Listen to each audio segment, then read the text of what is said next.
Marco DeLuca never expected a stranger to unlock his mother's voice or his heart. When a young waitress speaks fluent Italian to his widowed mother in a Boston restaurant, decades of silence shatter in an instant.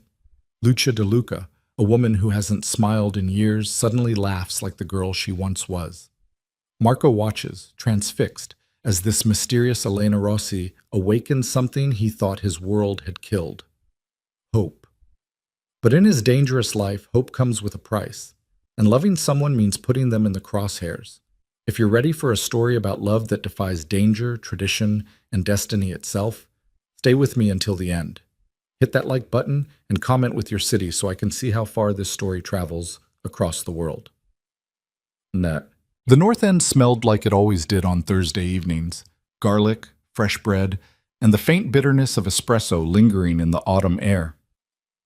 Marco DeLuca stepped out of the black Mercedes, his tailored suit catching the glow of streetlights as his driver, Tony, moved quickly to open the rear passenger door. "Easy, Mama," Marco said softly, extending his hand. Lucia DeLuca emerged slowly, her small frame wrapped in a charcoal wool coat that seemed too heavy for her delicate shoulders. At 72, she carried herself with the posture of old-world dignity, but her eyes, those dark, endless eyes, held nothing but emptiness. She hadn't smiled in so long that Marco sometimes forgot she ever could. "Same place?" Tony asked, already knowing the answer. "Same place," Marco confirmed. Thursday nights were sacred. No matter what chaos erupted in his world, and chaos was a constant companion when you controlled half the organized operations in Boston, Marco never missed dinner with his mother. It was the one promise he'd made to his father before the old man died. And Marco DeLuca was many things, but he was not a man who broke promises. They walked into Trattoria Bella Vista, a modest Italian restaurant tucked between a bakery and a tailor shop. The owner, Giovanni, greeted them with the reverent warmth reserved for royalty. "Signor DeLuca, Signora Lucia, your table is ready." Marco nodded, one hand resting protectively on his mother's back as they moved through the dimly lit dining room. Other patrons glanced up briefly, then looked away just as quickly. People in the North End knew who Marco was. They knew better than to stare. Their usual table sat in the back corner, positioned perfectly so Marco could see both entrances. Old habits, survival habits. Lucia settled into her chair without a word, her gnarled hands folding primly in her lap. Marco watched her, his jaw tightening. Every week, the same silence. Every week, the same hollow stare at the tablecloth, as if the world had gone gray and she was simply waiting for it to end. He couldn't remember the last time she'd spoken more than 3 words in a row. "Wine, Mama?" he asked gently, though he already knew she'd barely touch it. She nodded, barely. Giovanni appeared with menus and a basket of bread still warm from the oven. "Your usual server called in sick tonight, Signor DeLuca, but don't worry, we have someone excellent covering. She'll take very good care of you." Marco waved a dismissive hand. He didn't care who brought the food as long as it was good and the evening remained peaceful. Then she appeared. She moved through the dining room with the kind of grace that came from years of balancing heavy trays and navigating crowded spaces, but there was something else, a quiet confidence in the way she carried herself. She was young, maybe mid-20s, with dark hair pulled back in a neat bun and warm brown eyes that actually made contact when she smiled. "Good evening," she said, her voice gentle but clear. "My name is Elena. I'll be taking care of you tonight." Marco barely glanced up from the menu. "Water for the table. Wine list." "Of course." She set down 2 glasses of water with practiced efficiency, then turned to Lucia. And that's when everything changed. "Buonasera, signora," Elena said, her voice shifting into flawless Italian. "Come sta questa sera? Spero che la serata sia gentile con lei." "Good evening, signora. How are you this evening? I hope the night is treating you kindly." Marco's head snapped up. Lucia's hands, which had been motionless in her lap, trembled. Her eyes, those hollow, distant eyes, suddenly focused, sharpening with something Marco hadn't seen in years. Tu parli italiano?" Lucia whispered, her voice crackling like old paper coming to life. You speak Italian?" Elena's smile deepened, genuine and warm. Sì, signora. La mia nonna era di Napoli. Mi ha insegnato che la lingua è il cuore della famiglia. Yes, signora.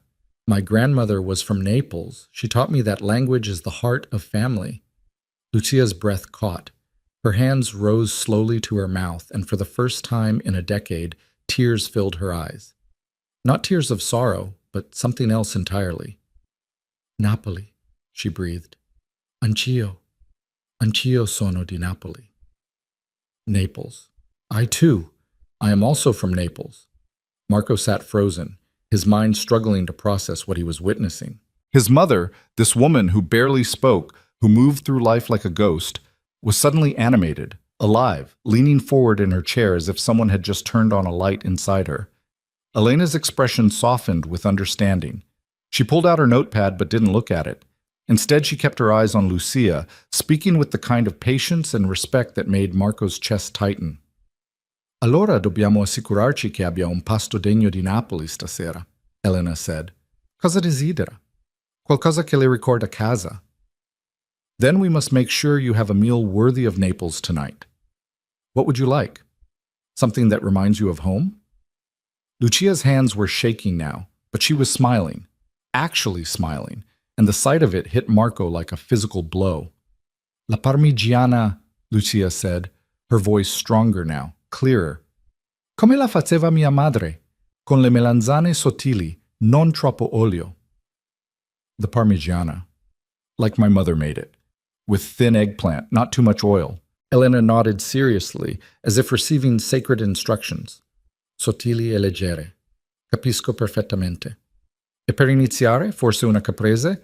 I pomodori oggi sono bellissimi. Thin and light, I understand perfectly. And to start? Perhaps a caprese. The tomatoes today are beautiful. Si, Lucia said, and then she laughed. A sound so startling, so unexpected, that Marco actually flinched. Elena wrote quickly, then turned to Marco with that same genuine smile. Her eyes met his, and for a moment he forgot how to breathe. And for you, sir? Marco realized he was staring. He cleared his throat, pulling himself together. The osso buco, and a bottle of the Barolo. Excellent choice. She collected the menus, but before leaving, she placed a gentle hand on Lucia's shoulder. Signora, se ha bisogno di qualsiasi cosa, mi chiami. È un onore servirla. Signora, if you need anything, call for me. It's an honor to serve you. Lucia reached up and patted Elena's hand, her eyes wet and shining. Grazie, cara. Grazie mille. Thank you, dear. Thank you so much. As Elena walked away, Marco watched his mother transform before his eyes. The rigid posture softened, the empty stare filled with something that looked dangerously close to joy.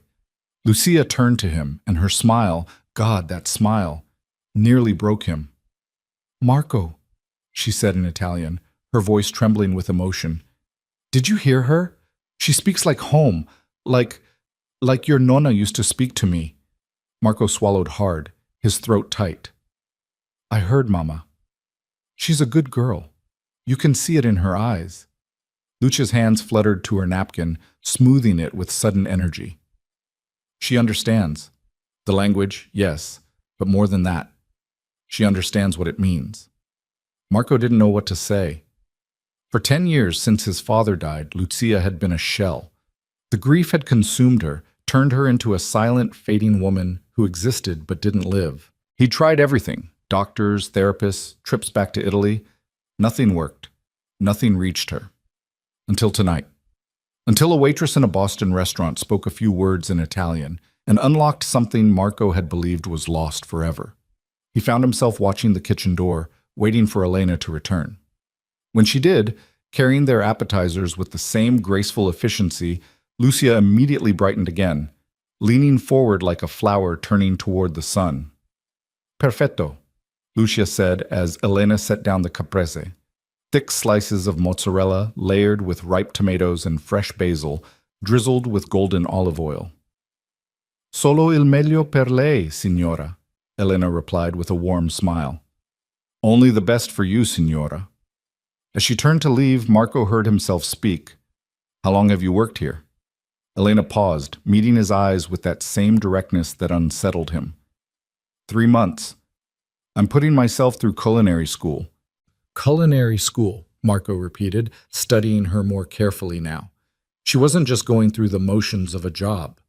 There was purpose in every movement, knowledge in the way she described the dishes. The Institute of Culinary Arts downtown, she said. I'm specializing in Italian cuisine, traditional techniques, regional variations. My grandmother taught me that food isn't just sustenance. It's memory, culture, love. I want to preserve that. Lucia made a soft sound of approval. Una ragazza saggia, una ragazza con un cuore italiano. A wise girl. A girl with an Italian heart. Elena's smile was radiant. Lei è troppo gentile, signora. My grandmother would have loved meeting you. She passed 3 years ago, and I miss speaking Italian with someone who understands it the way she did. Most people here, they know a few words, but it's not the same. It's not home, Lucia finished softly. It's not home. Esattamente, Elena said, her eyes glistening slightly. Exactly. Marco watched this exchange with growing fascination. He was a man who read people for a living, their intentions, their fears, their lies. It kept him alive in a world where trust was currency and betrayal was common. But Elena Rossi wasn't performing. She wasn't angling for tips or trying to impress. She was simply genuine. It was so rare in his world that he almost didn't recognize it. Enjoy your meal, Elena said softly, then disappeared back toward the kitchen. Lucia immediately turned to Marco, her eyes more alive than he'd seen them in years. Marco, that girl, she's special. She's a waitress, Mama. No. Lucia shook her head firmly. She's more than that. You can see it, the way she speaks, the way she listens. She has respect, dignity, and passion. Did you hear how she talked about food? About preserving tradition? Marco took a sip of water, trying to ignore the strange tightness in his chest. I heard. Your father would have liked her, Lucia said, and that observation hit harder than Marco expected. Giuseppe De Luca had been a man of contradictions, brutal when necessary, gentle with family, and fiercely protective of tradition. He'd built an empire on blood and loyalty, but he'd also taught Marco that respect was earned through actions, not words, and that honor meant something even in a world without rules. Papa's been gone a long time, Mama. But his wisdom isn't. Lucia reached across the table and gripped Marco's hand with surprising strength. Marco, when I heard that girl speak our language, not just the words but the feeling behind them, something in me woke up. Do you understand? I felt like a person again, not just a ghost waiting to die. The rawness in her voice made Marco's jaw clench. Mama? No, listen to me.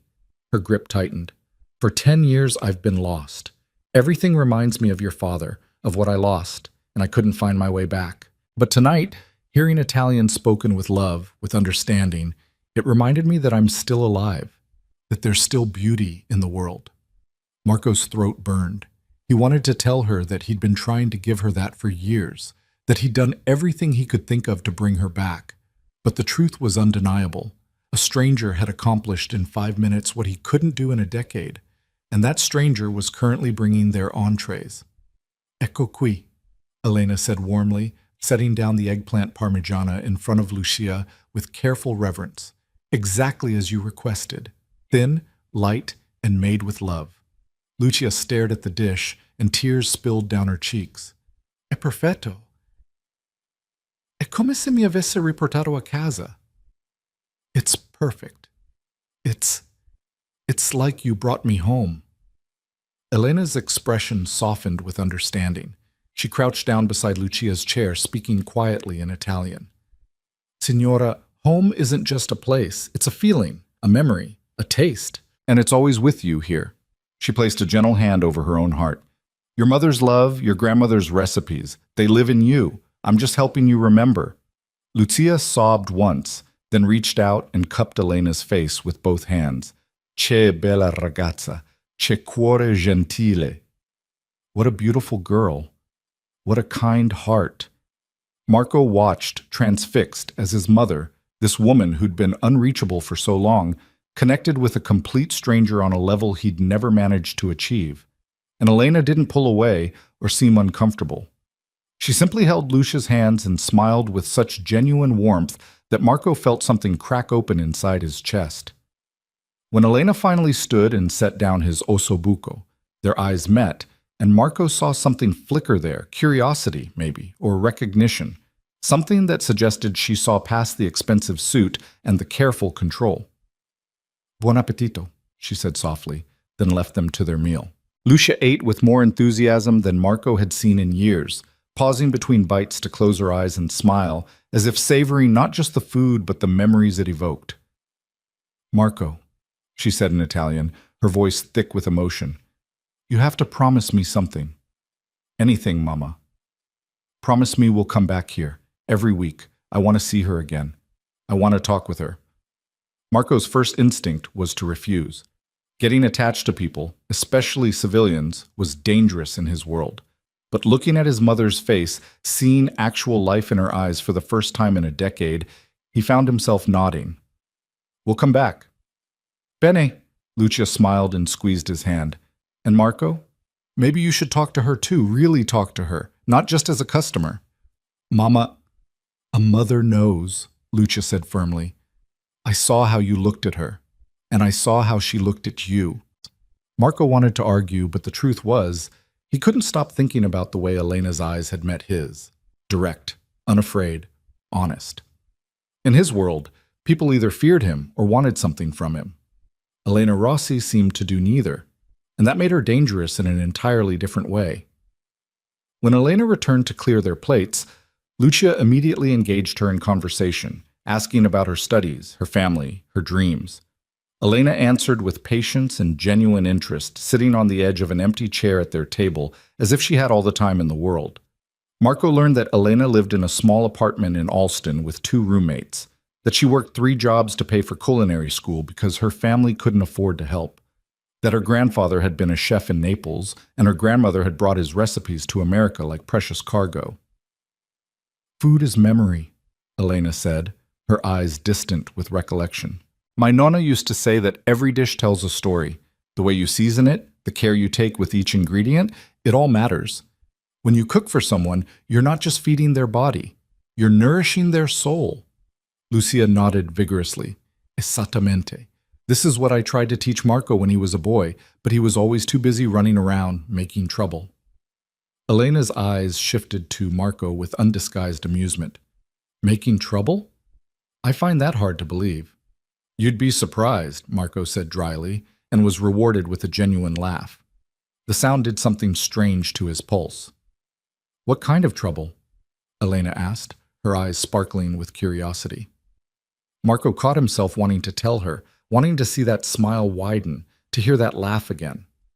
But Lucia jumped in first, launching into a story about 8-year-old Marco stealing cannoli from the kitchen and blaming it on the neighbor's dog. Elena laughed so hard she had to wipe her eyes, and Marco found himself smiling despite himself.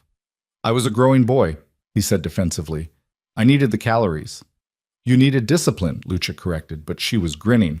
"Your father, God rest him, he couldn't stay mad at you. You had those big eyes, and you'd look at him so innocently. And he'd let me off with a warning," Marco finished, the memory bittersweet. Elena's expression softened. "It sounds like you had a beautiful family." "We did," Lucia said quietly. "We do. Family is everything." The word hung in the air, heavy with meaning. In Marco's world, family meant loyalty, blood, and a code that transcended law.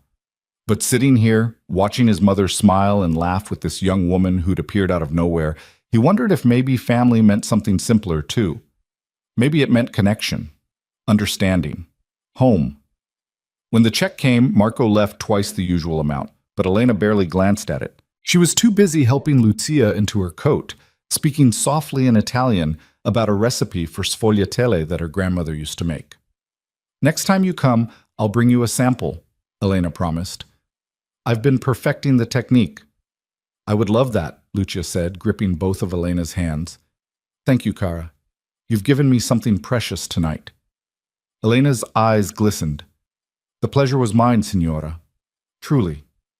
As they walked to the door, Marco found himself turning back. Elena was watching them leave, and when their eyes met, something passed between them. A recognition. A question. a possibility. He nodded once, and she smiled, small and private. Then they were outside, the November air sharp against his skin, and Tony was holding open the car door. "That was a good dinner, yes?" Tony asked as they pulled away from the curb. "It was perfect," Lucia said from the back seat, her voice warm with contentment. "Marco, we're coming back next week, same time." "Yes, Mama. And you should talk to that girl, really talk to her." "Mama, I'm serious, Marco. When was the last time you smiled like you did tonight?" Marco stared out the window at the passing streets, at the familiar landscape of his territory, his kingdom, some might say. He knew every corner, every business, every player. He controlled more than most people would ever understand, but he couldn't remember the last time he'd smiled like he had tonight. "She's a civilian, Mama," he said quietly. "It's complicated." "Love is always complicated," Lucia replied, "but that doesn't mean it's not worth it." Marco didn't answer. He couldn't explain to his mother that in his world, caring about someone meant putting a target on their back. That the moment people knew Elena Rossi mattered to Marco De Luca, she would become leverage, a weakness to exploit. He'd seen it happen before. He'd lost people before. He wouldn't let that happen again. But all through the drive home, and later as he stood in his penthouse overlooking the Boston skyline, Marco couldn't stop thinking about the way Elena's eyes had lit up when she talked about food, about tradition, about preserving something beautiful in a world that often felt too harsh. He pulled out his phone and called Vincent, his second in command. "Boss? I need background on someone. Elena Rossi works at Trattoria Bella Vista in the North End, student at the Institute of Culinary Arts." There was a pause. "Everything okay?" "Just do it, quietly. I want to know who she is." "You got it." Marco hung up and poured himself a whiskey, standing at the window as the city glittered below. He told himself he was just being careful, doing due diligence. Elena would be around his mother now, and he needed to know if there were any red flags, any connections that could cause problems. That's all this was. But when he closed his eyes, he saw her smile, heard her laugh, remembered the way she'd spoken Italian with his mother like it was the most natural thing in the world. And for the first time in years, Marco De Luca felt something he'd trained himself to suppress, something he'd learned was dangerous in his line of work. He felt curiosity, he felt interest. He felt the first faint stirrings of something that could become a problem far bigger than any rival family or business deal gone wrong. He felt the possibility of hope, and in his world, hope was the most dangerous thing of all. The following Thursday, Marco arrived at Trattoria Bella Vista 15 minutes early. Tony gave him a knowing look but said nothing as he opened the door. Lucia was practically vibrating with excitement. "Is she working tonight? Did you check?" "I didn't check, Mama." "Liar," she said affectionately. "You called ahead, I heard you." Marco had called ahead. He'd also had Vincent run that background check, which had come back frustratingly clean. Elena Rossi was exactly who she appeared to be. A hard-working student with no criminal connections, no debts to dangerous people, no skeletons in her closet, which somehow made her even more dangerous to him. Giovanni greeted them with his usual warmth. "Signor De Luca, Signora Lucia, welcome back. Your table is ready, and yes, Elena is working tonight." Lucia beamed. Marco tried to ignore the way his pulse quickened. They were barely seated when Elena appeared, carrying a covered dish and wearing a smile that made the entire restaurant seem brighter. "Buonasera, Signora Lucia," she said warmly, then turned to Marco. "Signor De Luca." "Just Marco," he heard himself say. "Please." Her eyebrows rose slightly, but she nodded. "Marco, then. And I'm Elena." "I know," he said, then immediately regretted it because it sounded like he'd been thinking about her, which he had. Elena's smile turned knowing, but she didn't comment. Instead, she set the covered dish in front of Lucia with a flourish. "I promised you something special, Signora." Lucia lifted the cover and gasped. Inside were perfect golden sfogliatelle, the shell-shaped pastries gleaming with powdered sugar. "You made these?" Lucia breathed. "This morning, before my shift, I wanted you to have them fresh." Elena's voice was soft with pride. They're filled with ricotta and candied orange, just like my nonna used to make. Lucia picked one up with trembling hands, took a bite, and immediately tears began to stream down her face. Madonna Santa, she whispered. A perfetto, exactly like I remember, exactly like home. Elena's eyes filled too, and she quickly wiped them, laughing at herself. I'm sorry, I promised myself I wouldn't cry, but seeing your face… Come here, Lucia commanded, and when Elena leaned down, Lucia pulled her into a fierce hug. Grazie, tesoro. Grazie mille. You've given me such a gift. Marco watched, his chest tight, as these two women, one who'd raised him, one who was essentially a stranger, embraced like family. And for the first time, he allowed himself to really look at Elena, to see her not as a potential complication, but as a person. She was beautiful, yes, but it was more than that. There was strength in the set of her shoulders, intelligence in her eyes, and a warmth in her smile that suggested she hadn't been hardened by life despite clearly working herself to exhaustion. She was everything his world usually destroyed. Okay, Elena said, pulling back and wiping her eyes with a laugh. Enough crying into the sfogliatelle. What can I get you for dinner? They ordered, and throughout the meal, Elena returned multiple times, not because she needed to, Marco suspected, but because Lucia kept calling her over to ask questions, to share stories, to laugh over shared memories of Italy. And each time, Elena sat on the edge of that empty chair and gave Lucia her complete attention, as if this elderly woman in a modest restaurant was the most important person in the world. Marco found himself growing protective, possessive even. He wanted to know more about her, wanted to understand how someone could be so genuinely kind in a city that usually ate kindness alive. When the dinner rush died down and the restaurant began to empty, Elena brought them espresso and a small plate of biscotti. On the house, she said. Consider it payment for the lovely conversation. You've been on your feet all night, Marco observed. Don't you want to sit down properly? Elena hesitated, glancing toward the kitchen, then smiled. Actually, yes, if you don't mind the company. We insist, Lucia said before Marco could speak, gesturing to the empty chair. Elena sank into it with visible relief, kicking off her practical black shoes under the table. Heaven, she murmured. 3 jobs, Marco said. It wasn't a question. Elena nodded. Here on Thursdays and weekends, a bakery Tuesday and Wednesday mornings, and prep work at the culinary school whenever they need it, plus classes 4 days a week. When do you sleep? Sleep is overrated, she said lightly, but Marco saw the exhaustion in the fine lines around her eyes. No, it isn't, he said firmly. You'll burn out. Can't afford to burn out, not yet. Elena sipped her espresso, and for a moment, her guard dropped. I'm so close. 1 more year and I'll have my degree. Then I can apply for positions at real restaurants, work my way up, maybe someday open my own place. What kind of place? Lucia asked, leaning forward with interest. Elena's entire face transformed, lighting up with passion. A real trattoria, not fancy. I don't want pretentious or trendy. I want the kind of place where families come for Sunday dinner, where the recipes are passed down through generations, where the food tastes like memory and home. I want to preserve the traditions that are disappearing, the old techniques, the regional specialties that nobody makes anymore because they're too time-consuming or not profitable enough. She spoke with such conviction, such fire, that Marco felt something shift in his chest. This wasn't just ambition. This was purpose, calling. That's a beautiful dream, Lucia said softly. It's all I've ever wanted, Elena admitted, since I was a little girl watching my nonna in the kitchen.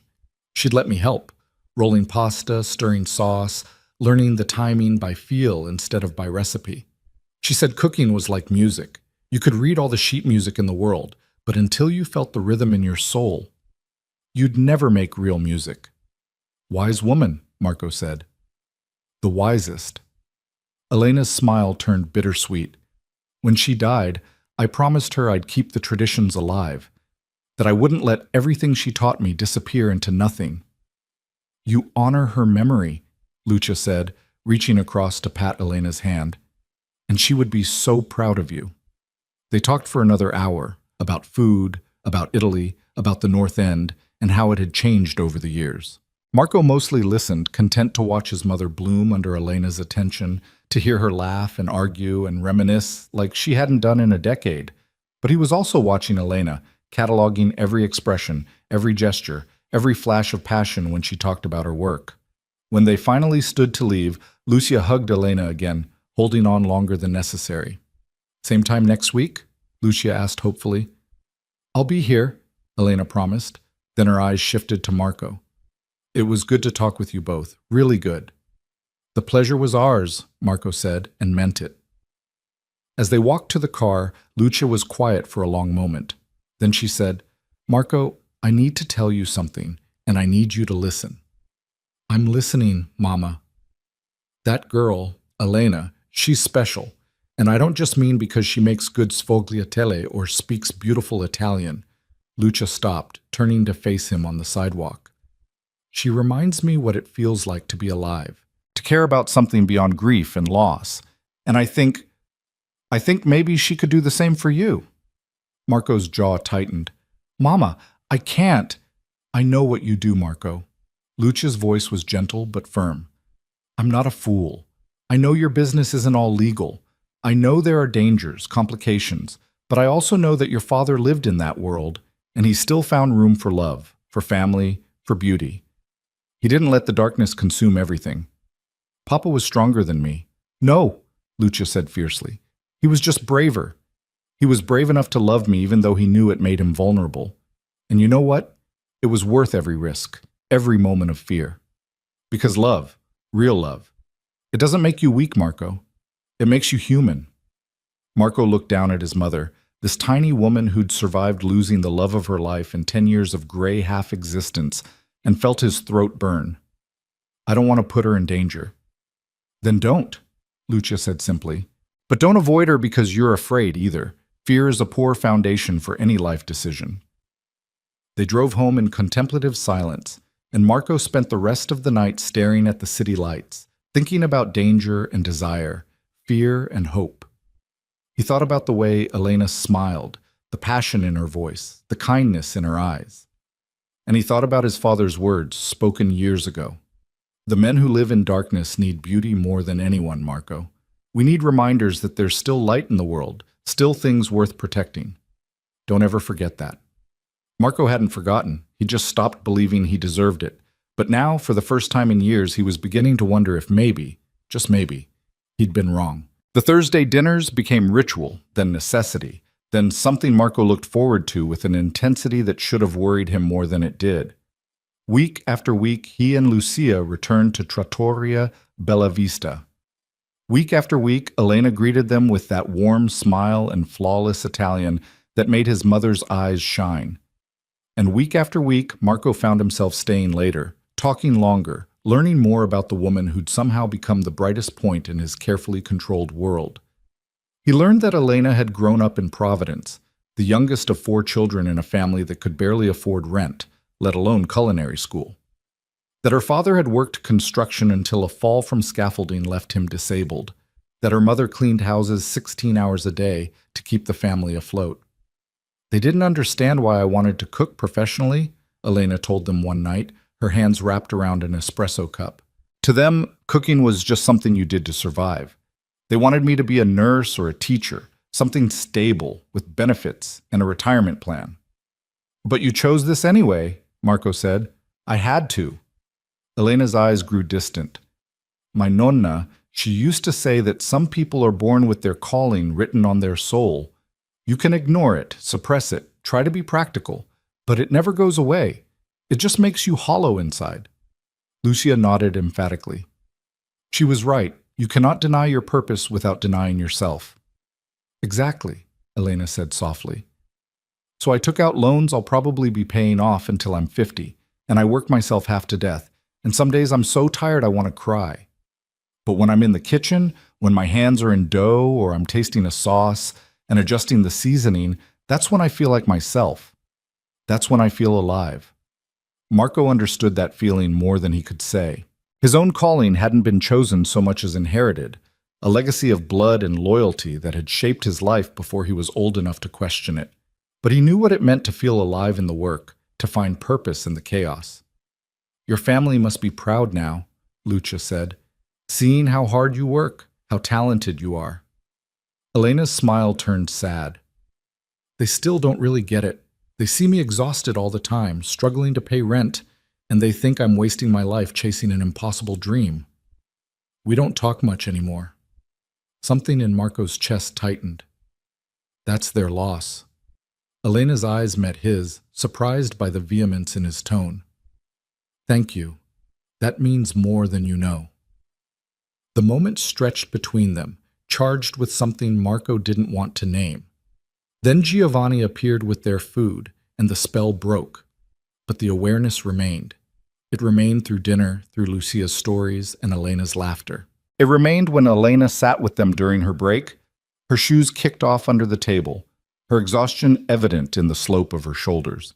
It remained when Marco found himself noticing details he had no business noticing. The way she tucked a stray hair behind her ear, the small scar on her wrist from a kitchen burn, the fleck of gold in her brown eyes when the light hit them just right. "You're staring," Lucia said in Italian as they drove home that night. "I'm not." Liar.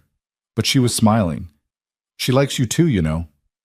"Mama, I see the way she looks at you when you're not paying attention, like she's trying to figure you out, like you're a puzzle she wants to solve." Marco gripped the steering wheel tighter. "That's dangerous. Living is dangerous, Marco. Loving is dangerous. That doesn't mean we should hide from it." But hiding was exactly what Marco was good at. He'd built his entire life on secrets and shadows, on controlling information and managing risks. Getting close to Elena meant exposing parts of himself he'd kept carefully locked away. It meant vulnerability. It meant risk. It meant the possibility of loss, and Marco had already lost too much. Yet he couldn't stay away. The next Thursday he arrived early again, and the Thursday after that. Each time he told himself it was for his mother, that he was just ensuring Lucia's happiness. But the truth was becoming harder to ignore. He wanted to see Elena. He wanted to hear her voice, watch her eyes light up when she talked about food, listen to her dreams and fears and hopes. He wanted to know everything about her, to understand what made her tick, to figure out how someone could maintain such genuine warmth in a cold, hard city.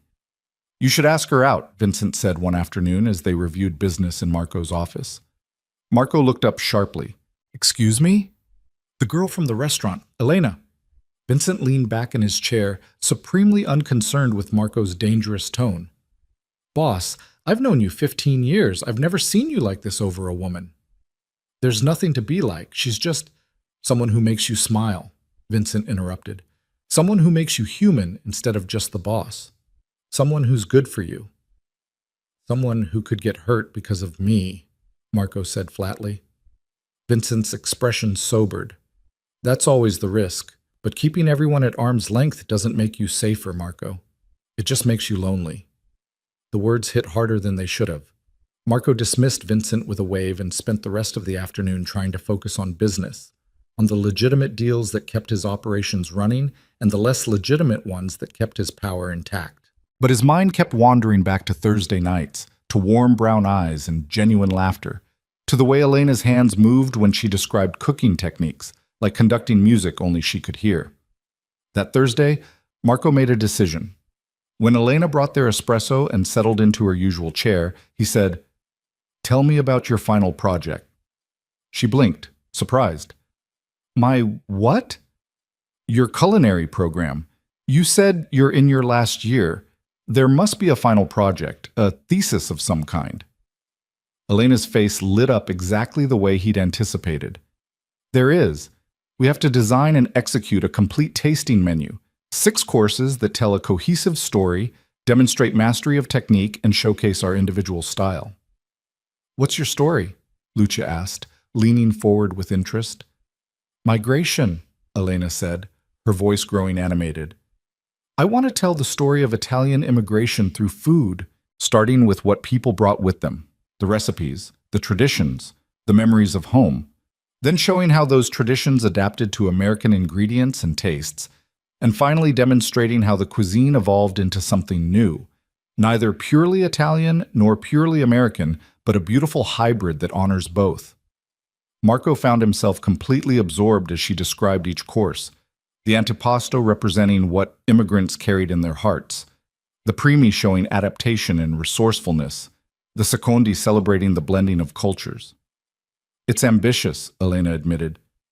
My instructors think I'm crazy trying to tackle something so conceptual. But I need it to mean something, you know? I need it to matter. It will matter, Marco said with absolute certainty. Because you'll make it matter. Elena's eyes widened slightly at his intensity. You sound very sure. I am sure. I've watched you work, I've tasted your food. More importantly, I've seen your passion. Someone with that much dedication, that much heart, they don't fail. A flush crept up Elena's neck. Thank you. That's really kind.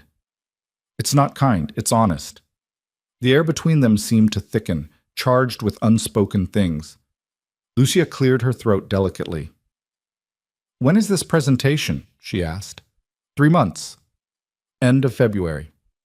Elena shook herself slightly, as if breaking from a trance. I'm already losing sleep over it. The tasting is in front of a panel of professional chefs, restaurant owners, potential employers. It could make or break my career before it even starts. Then we'll be there, Lucia announced. Elena laughed. It's not open to the public, signora. Only industry professionals and faculty. Then Marco will get us in, Lucia said with complete confidence. He's very good at getting access to places.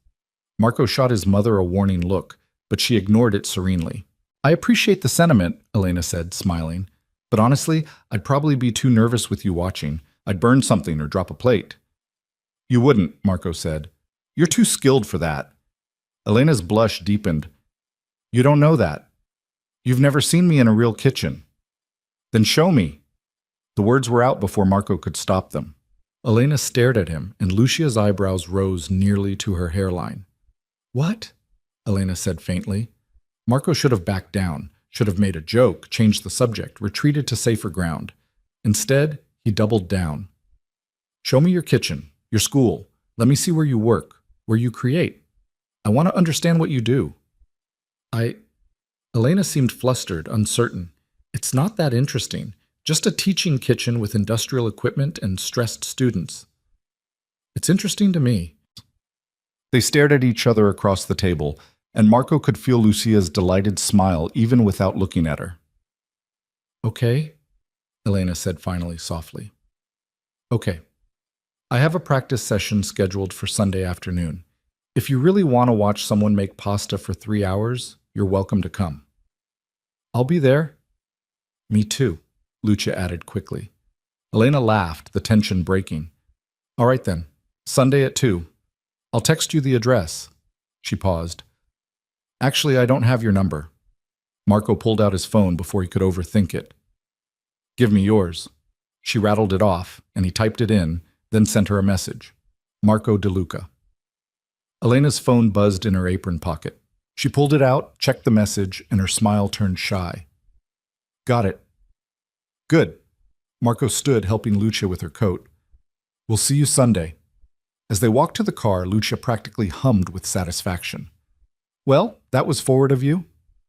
Don't start. I'm not starting anything. I'm simply observing that my son, who hasn't shown interest in a woman in years, just invited himself to watch her cook on a Sunday afternoon. I'm supporting her education, Marco said defensively. Lucia patted his arm. Keep telling yourself that, tesoro. Sunday arrived cold and bright, the February sun doing little to warm the sharp wind cutting through Boston's streets. Marco picked up Lucia and drove to the Institute of Culinary Arts, a converted warehouse in the South End that buzzed with creative energy. Elena met them at the entrance, dressed in chef's whites with her hair tucked under a cap. She looked professional, confident, completely in her element. Welcome to my second home, she said, gesturing them inside. Fair warning, it's loud, hot, and smells overwhelmingly of garlic. Sounds perfect, Lucia said. Elena led them through hallways lined with photos of distinguished alumni and into a massive teaching kitchen filled with stainless steel stations, professional ranges, and enough equipment to supply a small restaurant. My station's in the back, Elena said, weaving through clusters of students prepping ingredients. I've got it for 3 hours to practice my pasta course. Her station was organized with military precision. Ingredients measured and arranged in small bowls, tools laid out in exact order, a pasta machine clamped to the counter's edge. "You can sit here," Elena said, pulling over two stools to a spot where they'd be out of the way but could still see everything. "Just don't let Chef Bernard see you. He's a stickler about unauthorized visitors." "We'll be invisible," Marco promised. Elena grinned, then seemed to transform before his eyes. The moment she tied her apron and approached her station, everything else fell away. Her posture changed, her focus sharpened, and her hands moved with practiced grace as she began her work. Marco watched, mesmerized. She started with the dough, flour mounded on the steel surface, eggs cracked into the center, then her hands working the mixture with rhythmic confidence. There was something almost meditative about it, the way she kneaded and folded, checking the texture by touch rather than measurement. "In Italy," she said, her voice carrying despite the kitchen's noise, "every nonna has her own technique. Some say you need 1 egg per 100 grams of flour. Others insist you go by feel. Add flour until the dough tells you it's ready." "And what do you do?" Lucia asked. "I listen to the dough." Elena's smile was soft. "My nonna taught me that.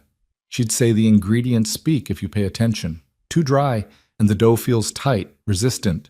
Too wet, and it's sticky, desperate. But when it's right, it feels alive, like it wants to become something beautiful." She worked in silence for a while, and Marco found himself hypnotized by the motion of her hands, the concentration on her face, the way she occasionally closed her eyes as if sensing something invisible. When the dough was ready, she wrapped it in plastic and set it aside to rest. Then she started on the filling, ricotta, lemon zest, fresh herbs, seasoning adjusted with small tastes and thoughtful pauses. "This course represents the first generation," she explained as she worked. "The immigrants who brought their traditions but had to adapt to what they could find here. Ricotta was easier to get than some of the aged cheeses they left behind. Lemon was abundant, so they adjusted, improvised, made something new while holding on to the memory of home." "It's not just food," Marco said quietly. "It's history." Elena glanced at him, surprised and pleased. "Exactly. Every dish is a story. Every technique is a memory being preserved." She rolled out the pasta dough with a long wooden pin, her movement smooth and practiced. The sheets grew thinner and thinner, nearly translucent, and Lucia made a small sound of approval. "Perfetto," Lucia murmured, "just like my mother used to do." Elena beamed at the praise, then began cutting the pasta into squares, filling each one with a small spoonful of ricotta mixture and folding them into perfect triangular shapes. "Tortelloni," she said, "big enough to showcase the filling, but delicate enough to feel special." Marco couldn't take his eyes off her. There was something deeply attractive about watching someone operate at this level of skill, this depth of passion. Elena wasn't just cooking, she was creating, storytelling, preserving culture with her hands. When she finished the pasta, she set a large pot of water to boil and began preparing the sauce. Butter infused with sage, a splash of pasta water to create an emulsion, freshly grated Parmigiano Reggiano. The kitchen filled with the scent of herbs and butter, and Marco's stomach growled despite having eaten lunch. "Want to try one?" Elena asked, glancing at them with a mischievous smile. "You're supposed to be practicing," Marco said, but his tone was hopeful. "I'm also supposed to be testing for quality. That means I need taste testers." She carefully lowered several tortelloni into the boiling water, watching them with focused attention. "How do you know when they're done?" Lucia asked. "They'll float and the edges will look almost glossy. About 3 minutes for fresh pasta this thin." Elena lifted one out, examined it critically, then placed it back in the water for another 30 seconds. "Now." She plated 3 portions with careful precision, pasta arranged artfully, sauce drizzled just so, a final sprinkle of cheese and a fresh sage leaf for garnish. "Okay," she said, bringing the plates over. "Be honest. If something's off, I need to know." Marco accepted his plate, picked up the fork, and took a bite. The pasta was silk, the filling creamy and bright with lemon, the sage butter rich without being heavy. The flavors were clean, balanced, sophisticated, yet comforting. It tasted exactly like Elena had described, like memory and adaptation, tradition and innovation, all working in perfect harmony. "Oh my God," Lucia said, her eyes closing. "Elena, this is incredible." "Really?" Elena looked between them anxiously. "The seasoning's not too light? The pasta's not too thick?" "It's perfect," Marco said firmly. "Seriously, I've eaten at Michelin-starred restaurants that don't produce food this good." Elena's entire face lit up. "You're not just being nice?" "I'm never just nice," Marco said, which was true. "If this was bad, I'd tell you. This is extraordinary." She pressed her hands to her cheeks, laughing with relief and joy. Okay, good. That's one course down, 5 to go." They stayed for the full 3 hours, watching Elena work through 2 more courses. A seafood soup representing coastal Italian traditions adapted to New England ingredients, and a braised short rib that showcased the transition from peasant food to Italian-American comfort cuisine. Throughout it all, Marco noticed things. The way Elena tasted constantly, adjusting with confidence. The way she cleaned as she worked, maintaining order even in creative chaos. The way she talked to her ingredients, murmuring appreciatively over good olive oil or muttering at a lemon that wasn't quite ripe enough. She was brilliant, not just talented, but genuinely brilliant, with an instinct for flavor and technique that couldn't be taught. And she was wasting that brilliance working 3 jobs and exhausting herself to chase a dream that should have been handed to her on a silver platter. The unfairness of it made Marco's jaw clench. When Elena finally finished, she sagged against her station with visible exhaustion. Other students had long since left, and the kitchen had grown quiet. "You okay?" Marco asked, standing. "Just tired. I've been up since 4 working at the bakery." She smiled, but it was strained. "Worth it, though. Today was productive." "You need to eat," Lucia said firmly. "And rest. I'll grab something on the way home. I have a shift at the restaurant in 2 hours." "Elena," Marco said, his voice harder than intended. "When did you last have a day off?" She thought about it. "I don't know. Christmas, maybe?" "That was almost 2 months ago." "I'm fine." "You're not fine. You're exhausted." Marco gentled his tone with effort. "Come have dinner with us. Real dinner, not whatever you grab between shifts. Take 2 hours to sit down and eat like a human being." "I can't. I have work." "Call in sick," Marco said. Elena stared at him. "I can't just call in sick. They need me. They'll survive one night without you. You, on the other hand, won't survive if you keep running yourself into the ground." "Marco's right," Lucia added. "Tesoro, you can't pour from an empty cup. You need to take care of yourself." Elena looked between them, clearly torn. "I can't afford to lose a shift's worth of pay." Marco made a decision. "I'll cover it. Whatever you would have made tonight in wages and tips, I'll give you." "What? No, absolutely not." Elena's expression turned stubborn. "I don't take charity." "It's not charity. It's an investment in your health, so you can actually make it to your final presentation without collapsing." I said no. They glared at each other, and despite the tension, Marco felt a surge of respect. She had pride, boundaries, self-respect. She wasn't going to let him steamroll her just because he had money. "Compromise," Lucia interjected smoothly. "Elena, come to dinner with us. A few hours, good food, good company. No one pays anyone. Just friends sharing a meal." Elena hesitated, and Marco could see the exhaustion winning out over stubbornness. "Just dinner," she said finally. "But I'm paying for my own meal."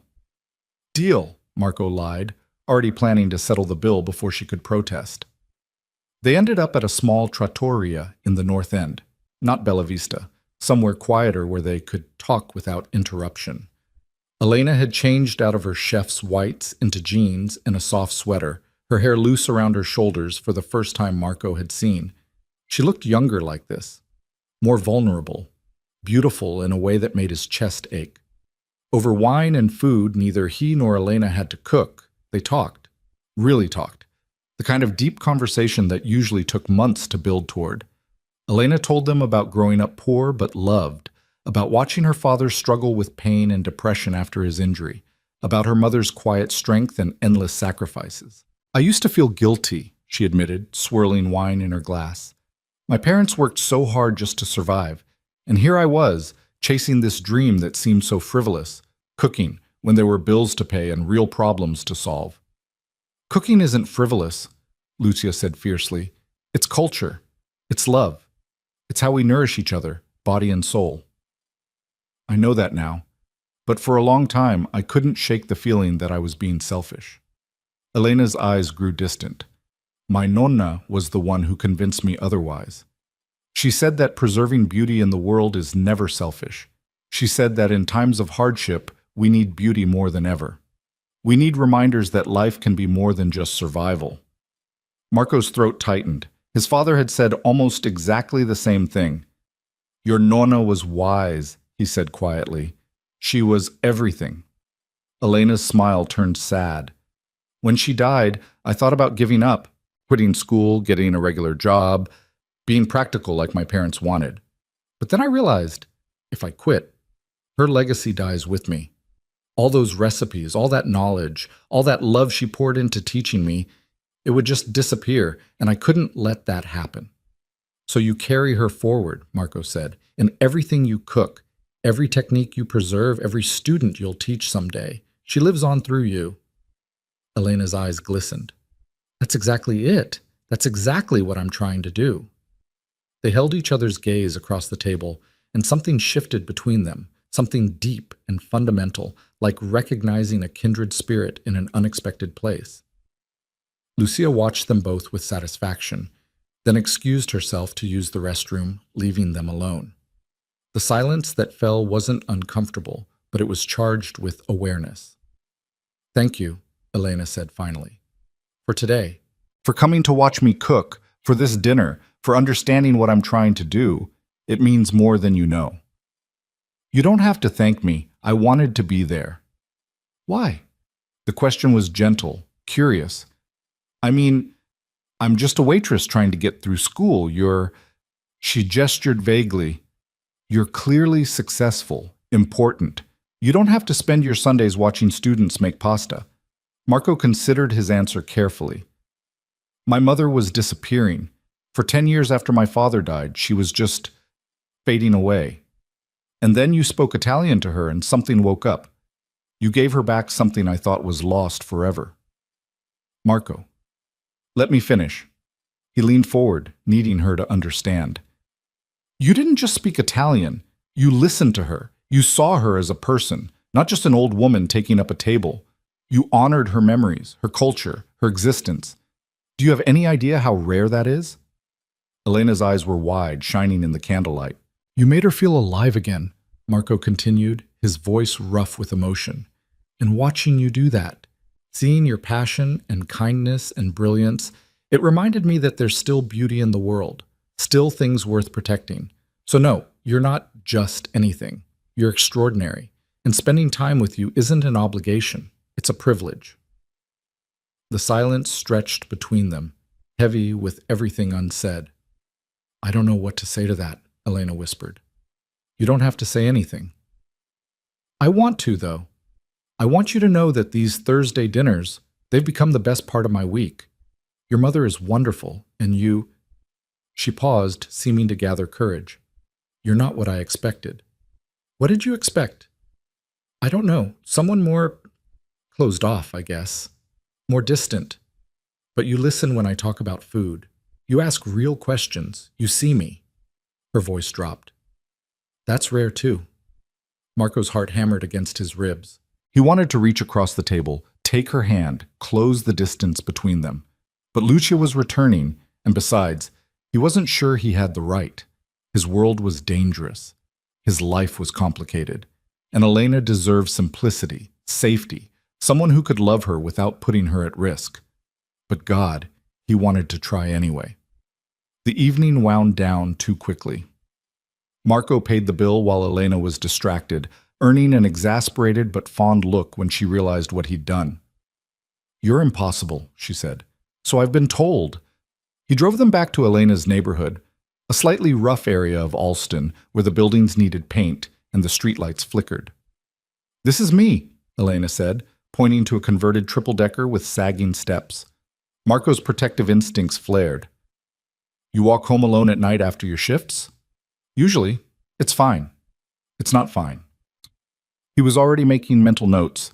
Better lighting, maybe one of his guys doing periodic sweeps. From now on, call me when you need a ride. Marco, I can't ask you to... You're not asking, I'm offering. His tone left no room for argument. Please, for my peace of mind. Elena studied him for a long moment, then nodded slowly. Okay, thank you. Lucia hugged her goodbye, whispering something in Italian that made Elena laugh. Then it was Marco's turn, and when she stepped into his arms, he caught the scent of her shampoo, felt the warmth of her against his chest, and had to force himself to let go. See you Thursday, she said softly. Thursday, he agreed. As they drove away, Lucia was quiet for several blocks. Then she said, You're in love with her. Marco's hands tightened on the wheel.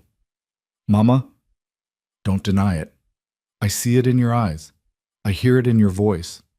You love her. He couldn't argue because she was right. Somewhere between Thursday dinners and Sunday pasta lessons, between watching Elena work and listening to her dreams, Marco had fallen completely, irrevocably in love. And it terrified him more than any threat he'd ever faced, because loving Elena meant risking her. And that was the one gamble Marco wasn't sure he could afford to take. The realization sat heavy in Marco's chest for days, a constant weight that made concentration difficult and sleep nearly impossible. He tried to focus on business, legitimate shipments that needed routing, territory disputes that required delicate negotiation, the endless machinery of his organization that demanded his attention. But his mind kept drifting back to warm brown eyes and flour-dusted hands, to the sound of Elena's laugh and the passion in her voice when she talked about preserving traditions. Vincent noticed, of course. Vincent noticed everything. You're distracted, he said during their Wednesday meeting, his tone carefully neutral. That's not like you. Marco looked up from the financial report spread across his desk. I'm fine. You've been staring at the same page for 10 minutes. That's not fine. That's dangerous. Vincent leaned forward. Talk to me, Marco. What's going on? For a long moment, Marco considered deflecting, maintaining the walls he'd built so carefully over the years, but Vincent had been with him since the beginning, had saved his life more than once, had earned the right to honesty. I think I'm in trouble, Marco said quietly. What kind of trouble? The Italians moving on our territory? The Feds sniffing around again? Worse. Marco set down his pen and met Vincent's eyes. The kind of trouble that makes you rethink everything you thought you knew about yourself. Understanding dawned on Vincent's face. The girl. Elena. I can't stop thinking about her. I can't. Marco ran a hand through his hair, frustrated by his own lack of control. I've never felt like this before, not even close. That's not trouble, boss. That's life. It's trouble when my life could get her killed. Marco's voice turned hard. You know what happened to Polly's wife. You know what the Bratva did to Tommy's girlfriend when they wanted leverage? I've seen what happens when people in our world care about someone. I will not let that happen to Elena. Vincent was quiet for a moment, his expression thoughtful. So what are you going to do? Walk away? I should. But you won't.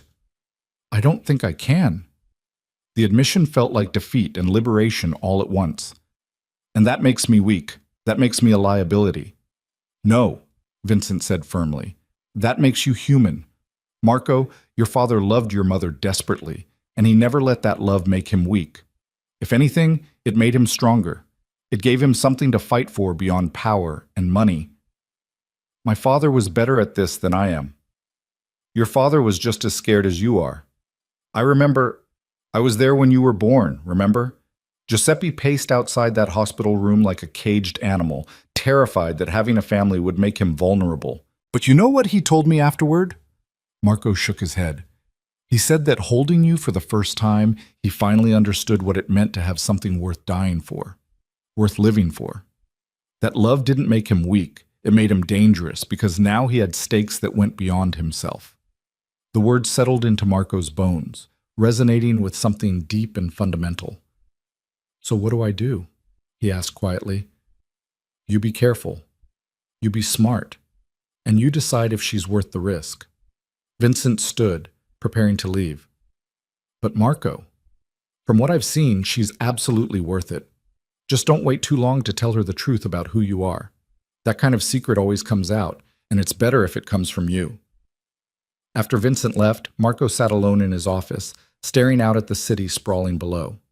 The truth.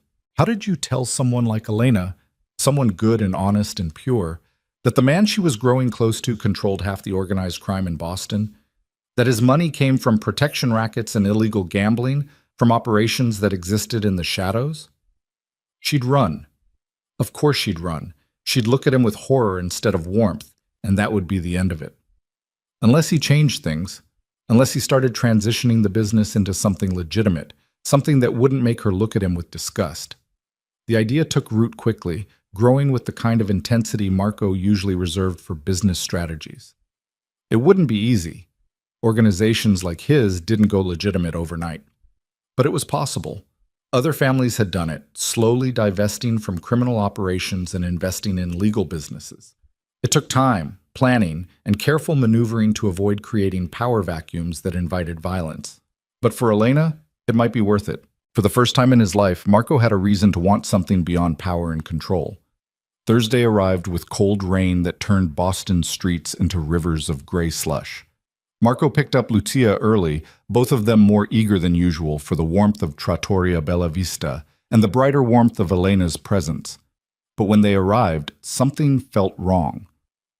Elena was working, moving through her section with practiced efficiency, but the light was gone from her eyes. Her smiles were automatic, professional, lacking the genuine warmth that usually radiated from her. Dark circles shadowed her eyes, and her movements carried a heaviness that spoke of exhaustion deeper than physical tiredness.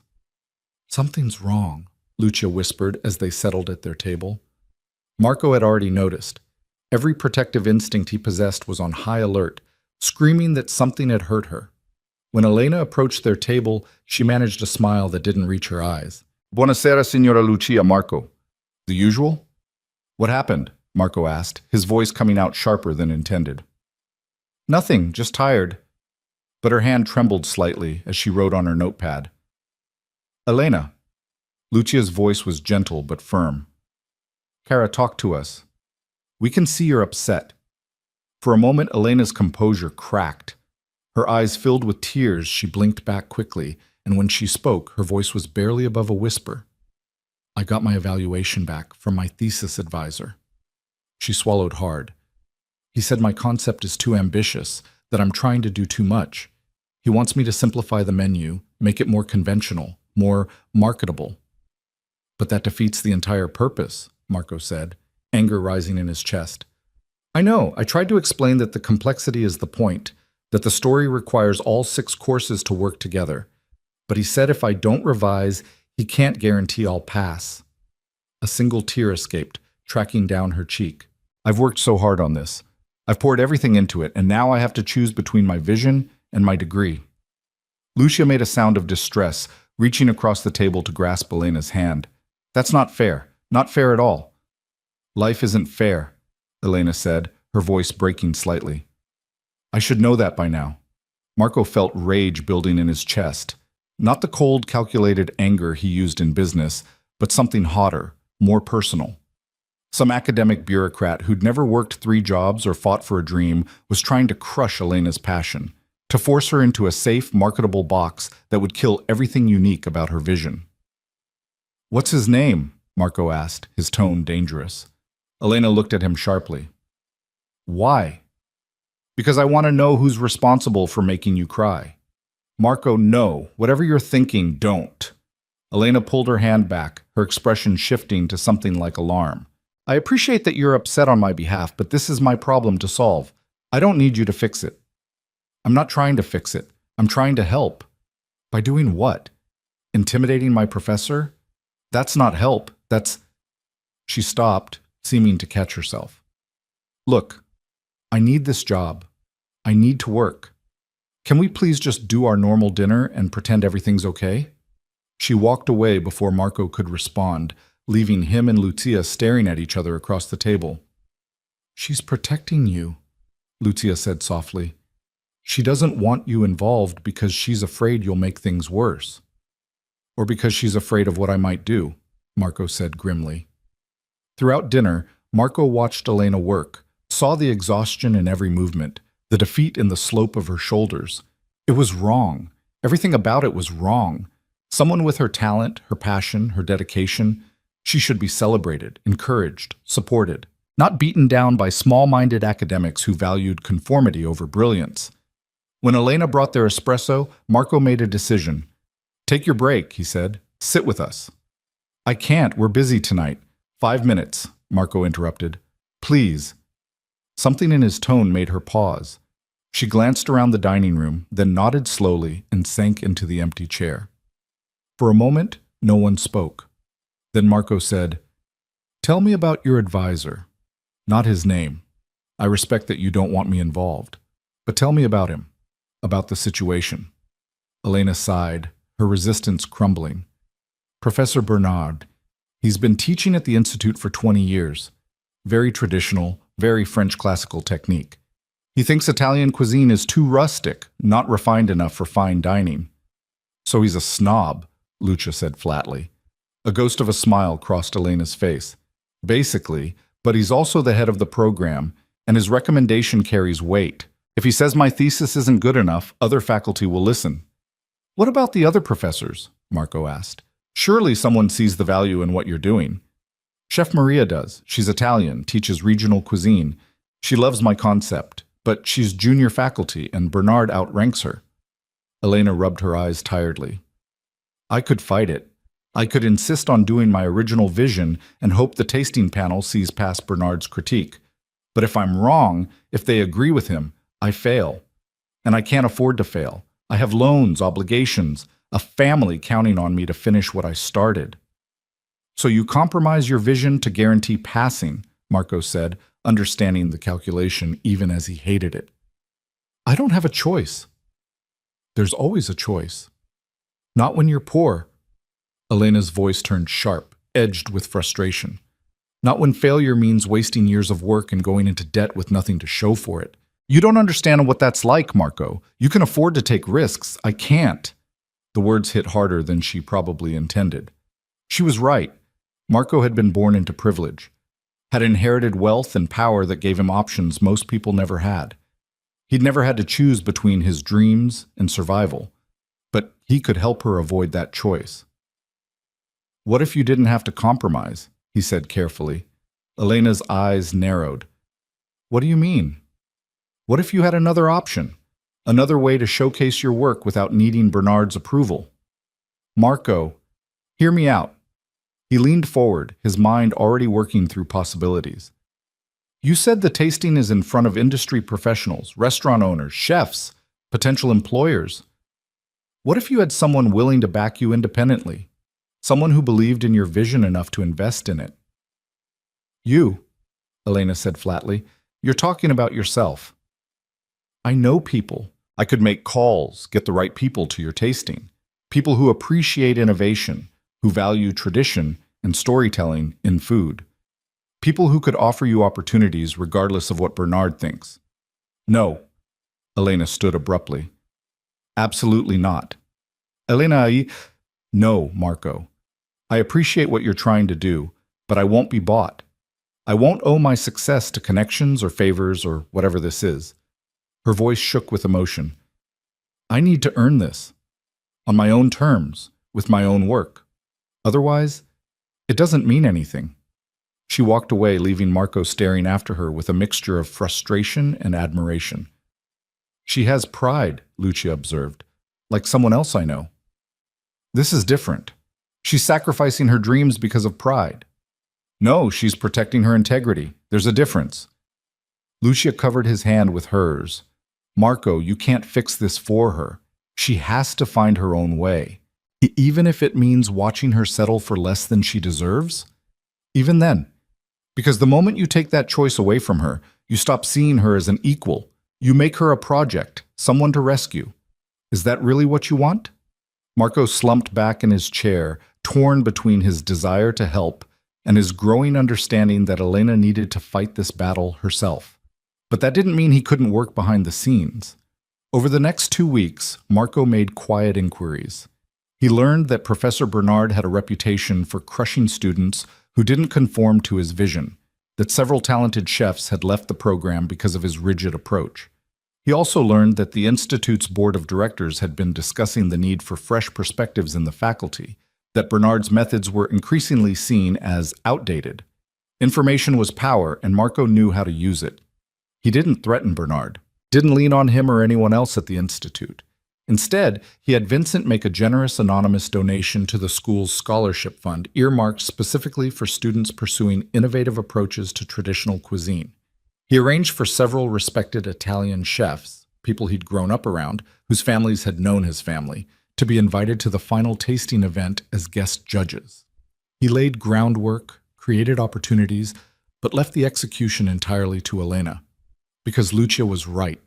Elena needed to succeed on her own terms. During those 2 weeks, the Thursday dinners continued, but something had shifted. Elena was quieter, more withdrawn. She still spoke warmly to Lucia, still sat with them during her breaks, but the easy warmth between her and Marco had cooled into careful politeness. She was pulling away, and Marco understood why. He'd overstepped, made her feel like a problem to solve rather than a person to respect. The realization sat heavy in his chest, a reminder that good intentions didn't matter if they trampled someone's autonomy. On the third Thursday, Elena looked even more exhausted than before. She'd revised her thesis menu, compromising her vision to meet Bernard's demands, and the defeat in her eyes when she described it made Marco's hands clench under the table. "It's safe now," she said dully. "Conventional. Bernard approved it this morning. I'll pass, graduate, get my degree. That's what matters, right?" "Is it?" Marco asked quietly. Elena's eyes flashed. "It has to be. Because the alternative is throwing away everything I've worked for on principle, and I can't afford principles." "Everyone can afford principles. The question is whether you can afford to abandon them." "Easy for you to say." She stood, her professional mask slipping to show raw hurt underneath. "You know what, Marco? I really don't need a lecture right now. I need to work." She left, and this time when Lucia reached for his hand, Marco pulled away. "I'm making it worse," he said. "You're challenging her," Lucia corrected. "That's different. She's angry because you're right, and she knows it. Maybe I should back off, give her space. Or maybe you should be honest with her, really honest, about who you are and why you understand what it means to choose between integrity and safety." Marco looked at his mother sharply. "I can't tell her about the business. Not the details, but the truth. That you've spent your life balancing what's right against what's necessary. That you understand compromise and sacrifice. That you see her clearly, not as some perfect angel, but as a person fighting her own battles." Lucia's expression was fierce. "She needs to know you see her, Marco. All of her, including the parts she's not proud of." The words resonated, but Marco wasn't sure he had the courage to follow through. Being vulnerable meant risking rejection, and he'd built his entire life around avoiding that kind of weakness. But as he watched Elena move through the restaurant with mechanical efficiency, as he saw the light dying in her eyes day by day, Marco realized that his fear of rejection was selfish. What Elena needed wasn't his protection or his solutions. She needed his honesty. She needed to know she wasn't alone. The next Sunday, Marco showed up at Elena's apartment unannounced. It was a calculated risk.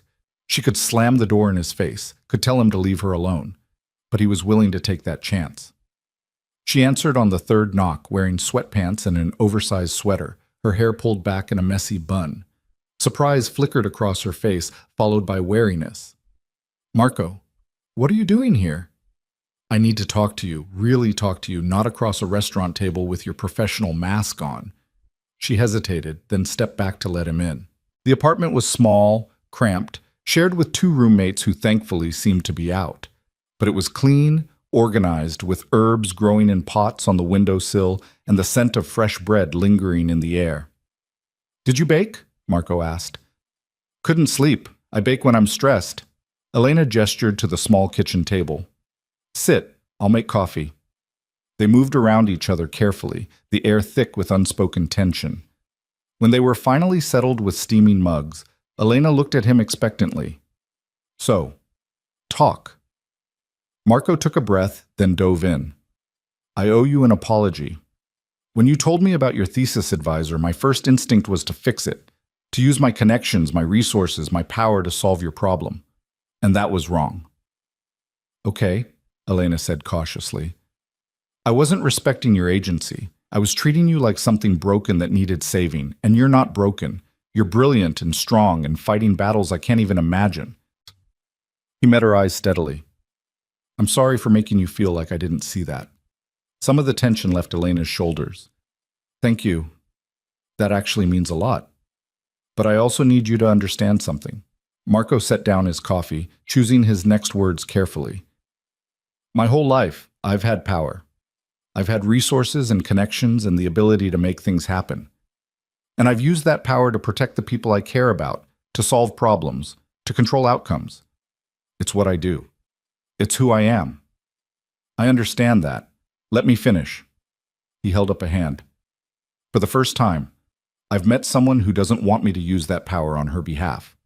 Someone who values her independence more than she values easy solutions. And it's driving me crazy, Elena, because I can see you struggling, see you compromising yourself, and every instinct I have screams to intervene.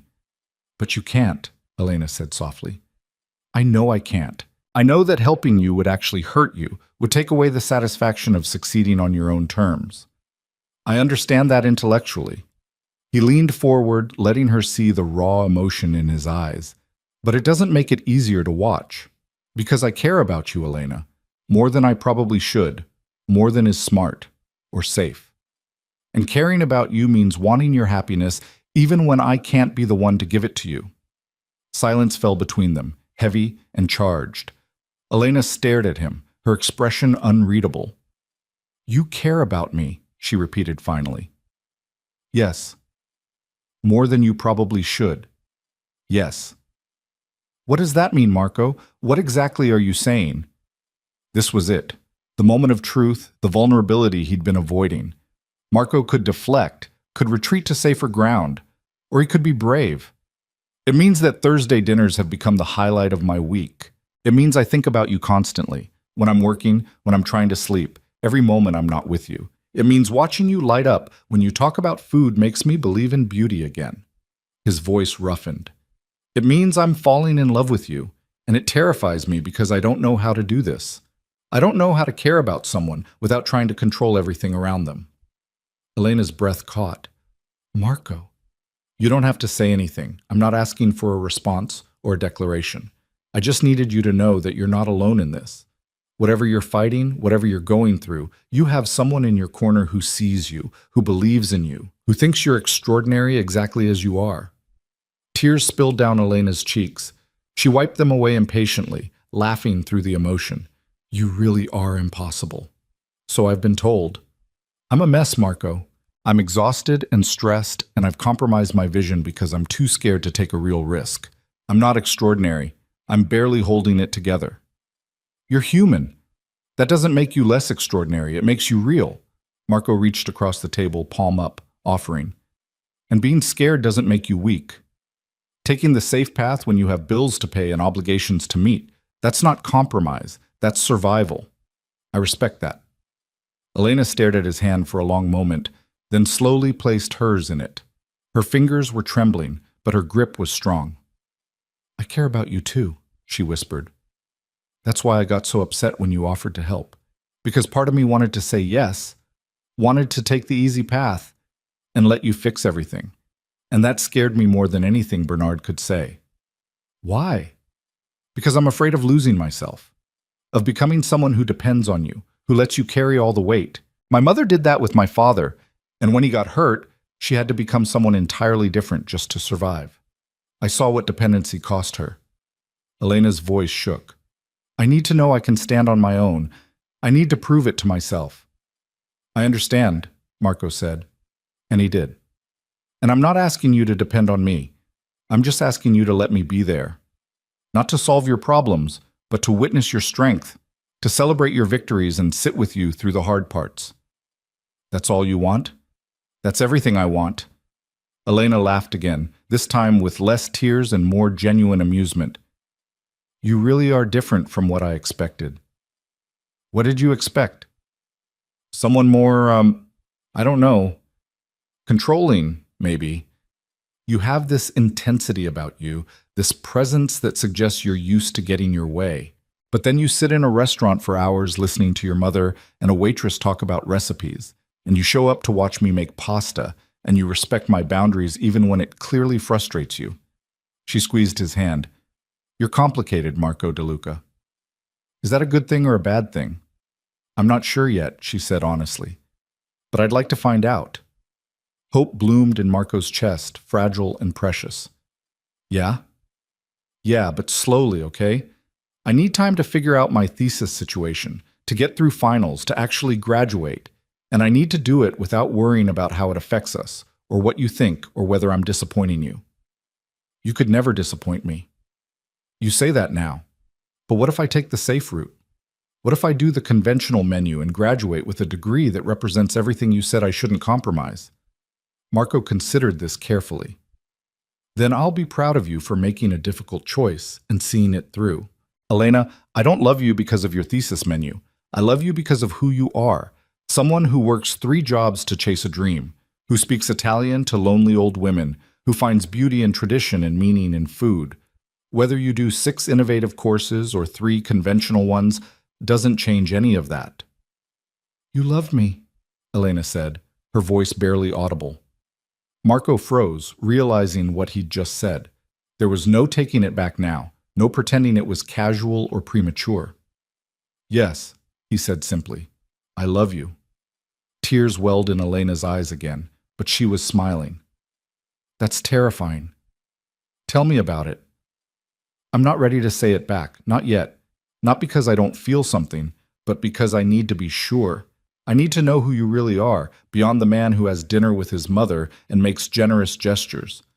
There are things about you that don't quite add up, Marco, questions I've been too polite to ask. His heart stuttered. What kind of questions? The kind about why everyone in the North End treats you like royalty, why you have a driver and expensive suits and the kind of presence that makes people nervous, why you talk about power and resources like you control half the city. Elena's gaze was direct, unflinching. I'm not stupid, Marco. I know there's more to your life than you've told me. And before this goes any further, I need to know what that is. This was it. The moment Vincent had warned him about, the moment he'd been dreading. Marco could lie, could deflect, could buy himself more time. But Elena deserved honesty, even if it cost him everything. You're right, he said quietly. There are things I haven't told you, things about my business, my family, the world I come from, and you deserve to know all of it before you decide whether you want me in your life. So tell me. Marco took a deep breath, feeling like he was standing on the edge of a cliff. Once he stepped off, there was no going back. My family has been in Boston for 4 generations. My great-grandfather came from Sicily and built a legitimate import business, but he also built other operations, protection, gambling, enforcement. He created a network that still exists today, stronger and more organized than ever. Elena's face paled slightly, but she didn't pull her hand away. When my father died, I inherited everything, the legitimate businesses and the less legitimate ones. I control operations across the city. Not drugs, never drugs. That's a line we don't cross, but other things.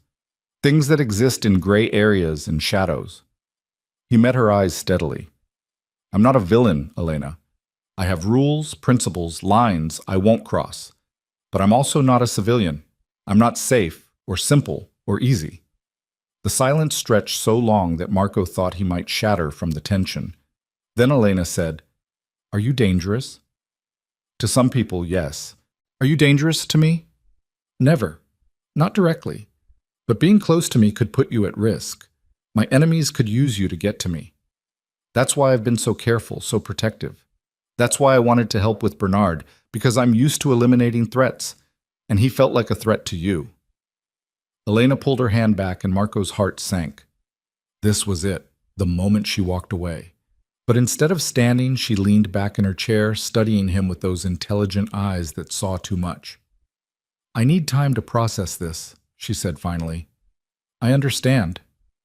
I'm not saying no, but I'm not saying yes either. I need to think about what this means, what I'm willing to risk, what kind of life I could have with someone like you. That's fair. It hurt. but it was fair. And Marco? She met his eyes again. Thank you for being honest. Finally. That took courage. He nodded, not trusting his voice. They sat in awkward silence for a few more minutes, then Marco stood. I should go. Let you think. Elena walked him to the door, and for a moment they stood facing each other in the cramped hallway. Thursday? She asked quietly. Relief flooded through him. Thursday. Bring your mother. I miss her. She misses you too. Elena reached out and squeezed his hand briefly. Whatever I decide, Marco, I want you to know, you showing up here today, being vulnerable, telling me the truth, that meant something. That meant everything. Then she closed the door, leaving Marco standing in the hallway with his heart in his throat and his future hanging in the balance. As he drove home through Boston's streets, his streets in many ways, Marco realized that for the first time in his life, he had no control over the outcome that mattered most. Elena would make her choice, and all he could do was wait and hope that love was enough to bridge the distance between their two very different worlds. The week that followed felt like the longest of Marco's life. He went through the motions of business, meetings with Vincent, negotiations with suppliers, the endless administrative work that kept his organization running. But his mind was elsewhere, caught in the uncertainty of Elena's silence. She hadn't called, hadn't texted, and Marco, who'd spent his entire adult life knowing exactly how to handle every situation, had no idea whether that silence meant she was thinking or whether she'd already decided to walk away. You're driving yourself crazy, Vincent observed on Wednesday afternoon as Marco stared at his phone for the third time in 10 minutes. I'm fine. You're not fine. You're checking your phone like a teenager waiting for prom date confirmation. Vincent leaned forward, his expression serious. Boss, whatever happens with Elena, you need to keep your head in the game. We've got the Moretti situation heating up, and I need you focused. The Moretti situation? Right. The family from Providence had been making noise about expanding into Boston territory, testing boundaries, seeing how far they could push. Normally, Marco would handle it with swift, decisive action, a clear message that his territory was not up for negotiation. But lately, he'd been wondering what the point was. What was he protecting, really? An empire built on violence and fear? A legacy that would die with him because he had no heir, no future, beyond maintaining power for power's sake? Set up a meeting with Moretti, Marco said abruptly. Tell him I want to talk. Vincent's eyebrows rose. Talk? Since when do we talk to people who disrespect our boundaries? Since I started thinking about the future. About what I want my life to look like in 5 years, 10 years. Marco met Vincent's eyes steadily. I meant what I said before, about going legitimate. I've been thinking about it seriously, running the numbers. It's possible, Vincent. Difficult, but possible. Because of her. Because of a lot of things. But yes, Elena is part of it. Marco stood, pacing to the window.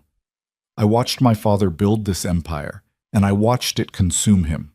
He died at 62 from a heart attack because the stress was killing him. My mother spent 10 years as a ghost because she couldn't imagine life without him. Is that what I want? To die young and leave nothing behind but money and territory?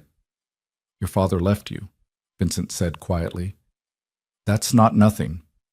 No, but I want to leave more than that. I want to leave something that matters, something clean, and I can't do that if I'm still operating in the shadows.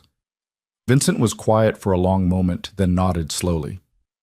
Okay, I'll set up the Moretti meeting, but Marco, going legitimate doesn't happen overnight. You're talking years of careful transition, and in the meantime, you're still the boss. You still have responsibilities. I know, I'm not abandoning anything. I'm just starting to plan for a different future. Does Elena know that's what you're thinking about? No? Marco's chest tightened. I don't even know if she's going to give me a chance to tell her. Thursday arrived with bitter cold and the kind of gray sky that promised snow. Marco dressed carefully, trying not to think too hard about why he was choosing his clothes like they mattered, like Elena would notice or care what he wore. Lucia was already waiting when he picked her up, wrapped in her good coat and wearing the pearl earrings his father had given her on their anniversary. You look nice, Mama. So do you. She patted his cheek. Very handsome. Elena will appreciate the effort. She might not even talk to us. I told her the truth about the family business. She might have decided it's too much. Then she's smarter than I give her credit for, and she'll surprise you, Lucia said with infuriating confidence. That girl has steel in her spine. She's not going to run from something difficult. Marco wanted to believe that. He'd spent the entire week replaying their conversation, analyzing every word, every expression. Elena had been scared, yes, but she hadn't been disgusted. She hadn't looked at him like he was a monster. She'd looked at him like he was a complicated problem she was trying to solve. He could work with that. Trattoria Bella Vista was warm and bright when they arrived, the windows fogged from the heat inside. Giovanni greeted them with his usual respect, but there was something knowing in his smile as he led them to their table. "Elena's working tonight," he said, as if Marco hadn't already known, as if his heart wasn't hammering against his ribs at the confirmation. "She asked me to tell you she'll be with you in a moment." They settled at their usual table, and Lucia immediately reached across to grip Marco's hand. "Breathe, tesoro. Whatever happens, we'll handle it." Marco nodded, not trusting his voice. Then Elena appeared, and the world narrowed to just her. She looked tired still, shadows under her eyes, and a tightness around her mouth that spoke of stress and lost sleep. But when she met Marco's gaze, there was something different in her expression, not the warmth he'd grown used to, but not rejection either. Something more complex, more thoughtful. "Buonasera, Signora Lucia," she said, her voice steady. "Marco." "Elena," he managed. "The usual?" "Please," she wrote on her notepad, but Marco could see her hand trembling slightly. "I'll put your order in. And when I take my break, I'd like to talk, if that's okay." "Of course," Lucia said before Marco could respond. "We're not going anywhere." Elena nodded and walked away, leaving Marco to stare after her. "She's going to give you a chance," Lucia said softly. "I can see it in her eyes. She's nervous, but she's here. That means something." The meal passed in a blur of anticipation. Marco barely tasted his food, too focused on watching Elena move through the restaurant, taking orders, delivering plates, maintaining her professional composure even though he could see the tension in her shoulders. Finally, nearly an hour later, Elena brought their espresso and sank into the empty chair with visible relief. "Long shift?" Lucia asked gently. "Long week," Elena corrected. She looked at Marco, then away, then back again, as if gathering courage. "I've been thinking about what you told me. A lot." Marco's heart rate spiked. And I'm terrified," she said honestly. "Everything you described, your world, your business, the risks, it goes against every instinct I have for self-preservation. Getting involved with you could ruin my life, could put me in danger, could cost me everything I've worked for." Marco felt something crack inside his chest. This was it, the rejection he'd been dreading. "But," Elena continued, holding up a hand to stop him from speaking, "I've also been thinking about what my life looks like without you in it. And that scares me too." Hope flickered, fragile but real. "I talked to my roommate Maria. She's studying psychology, thinks she knows everything about human behavior." Elena smiled faintly. "She said I'm addicted to struggle, that I'm so used to fighting for everything that I don't know how to accept good things when they're offered. She said I'm sabotaging myself by overthinking this." "What do you think?" Marco asked quietly. "I think she might be right. I think I've been so focused on doing everything alone, on proving I don't need help, that I've forgotten what it means to let someone in." Elena's eyes glistened. "You scare me, Marco. Your world scares me. But the way you look at me, the way you see me, that's something I've never had before. And I don't want to lose it because I'm too afraid to take a risk." Lucia made a small sound of approval, but Marco couldn't look away from Elena. "What are you saying?" he asked, needing to hear it clearly. "I'm saying I want to try. Not rushing into anything, not making promises I can't keep, but trying to see if we can build something real." Elena reached across the table, her hand palm up in offering. "But I need you to be honest with me, Marco. Always. If your world becomes dangerous, if being with you puts me at risk, I need to know. I need to be able to make informed choices." Marco took her hand, feeling the warmth of her skin against his, the slight tremor in her fingers. I promise. Complete honesty, even when it's hard. And I need you to respect my independence, my need to succeed on my own terms, to fight my own battles. I can do that. It'll drive me crazy sometimes, but I can do it. Elena laughed, the sound breaking through the tension. This is probably a terrible idea. Probably, Marco agreed. But some of the best things in life are terrible ideas. Is that your philosophy on business too? Sometimes. He squeezed her hand gently. Elena, I know this is complicated. I know I come with baggage and risks and a whole world you never asked to be part of. But I want you to know, I'm working on changing things, making my operations more legitimate, transitioning away from the darker aspects of the business. It won't happen overnight, but I'm committed to it. Elena's eyes widened. Because of me? Because of a lot of reasons. But yes, you're a big part of it. You make me want to be someone worthy of you, someone who builds things instead of just protecting territory, someone who leaves a legacy that matters. Tears spilled down Elena's cheeks, and she wiped them away with her free hand, laughing at herself. You can't just say things like that, Marco. I'm at work. I'm supposed to be professional. Sorry, he said, though he wasn't sorry at all. Lucia cleared her throat delicately. I'm going to use the restroom. Take your time, you two. After she left, Elena and Marco sat in charged silence, hands still clasped across the table. I'm still doing my conventional thesis menu, Elena said finally. I decided this morning. I know you think I should fight, but I need to be practical. I need to graduate. Okay, Marco said simply. She blinked, surprised. Okay? That's it? No lecture about integrity or not compromising my vision? It's your choice, Elena. I might not agree with it, but I respect it. You're the one who has to live with the consequences, not me. What if I regret it? Then you'll know better for next time. That's how we learn. He brought her hand to his lips, pressing a gentle kiss to her knuckles. But for what it's worth, I don't think you're capable of doing anything mediocre, even if you're trying to play it safe. Your passion shows through in everything you do. Elena's breath caught. You have too much faith in me. I have exactly the right amount of faith in you. They sat like that for another few minutes, just holding hands and looking at each other, until Giovanni appeared to remind Elena she had other tables to attend. Right, work. I have to work. She stood reluctantly. Will you stay until my shift ends? It's another hour. We'll stay, Marco promised. After Elena left, Lucia returned with a knowing smile. So we're going to try, slowly, carefully, but we're going to try. Good. Lucia's smile widened. That girl is going to change your life, Marco. I can feel it. She already has, Mama. She already has. The next few weeks fell into a new rhythm. Thursday dinners continued, but now Marco also picked Elena up after her late shifts, driving her home through dark streets and insisting on walking her to her door. They talked during those drives, about everything and nothing, sharing stories from their days, learning each other's rhythms. Elena told him about her classes, about the stress of finals, and the constant exhaustion of balancing 3 jobs.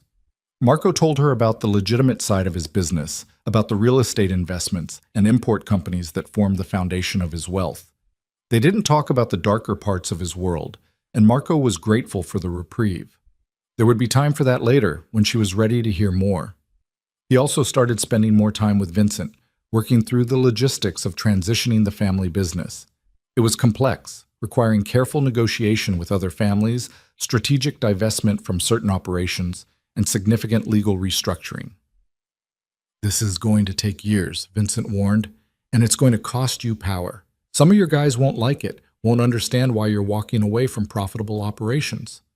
Then they can leave. I'm not forcing anyone to stay. Marco signed off on another document, another step in the long process. But I'm done living in the shadows. I want a life that doesn't require constant vigilance, that doesn't put the people I love at risk. Your father would be proud, Vincent said quietly, or maybe horrified. Hard to say. He'd understand. He always said family came first, and Elena... Marco paused. She's becoming family, Vincent. I can feel it. Then let's make sure the world you're building is worthy of her. The meeting with Moretti happened on a cold February morning in a neutral restaurant in Providence. Marco brought Vincent and two other trusted men, enough to show strength but not enough to suggest aggression.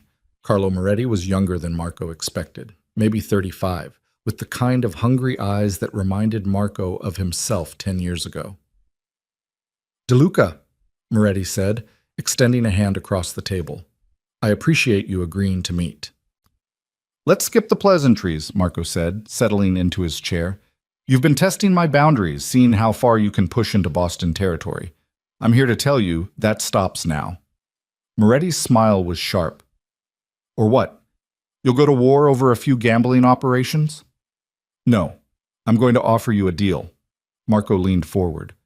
"I'm in the process of transitioning my operations toward legitimate business. That means I'll be divesting from certain activities over the next few years. You want Boston territory? Fine. But we do it on my timeline, with proper compensation and without bloodshed." Moretti's eyes narrowed. "You're serious? You're actually walking away?" "From some things, yes. I'm keeping the real estate, the import business, the legitimate operations. But gambling, protection, enforcement, I'm out. Eventually." "Why?" Marco thought about Elena, about Thursday dinners, and the way her eyes lit up when she talked about preserving traditions, about the future he wanted to build, one that didn't require violence and fear. "Because I have better things to do with my life than fight over territory, because I'm tired of looking over my shoulder, because I want to build something that lasts beyond me." Moretti studied him for a long moment. "Your father would have fought me. My father's dead, and I'm not him." Marco met his eyes steadily. "Do we have a deal or not?"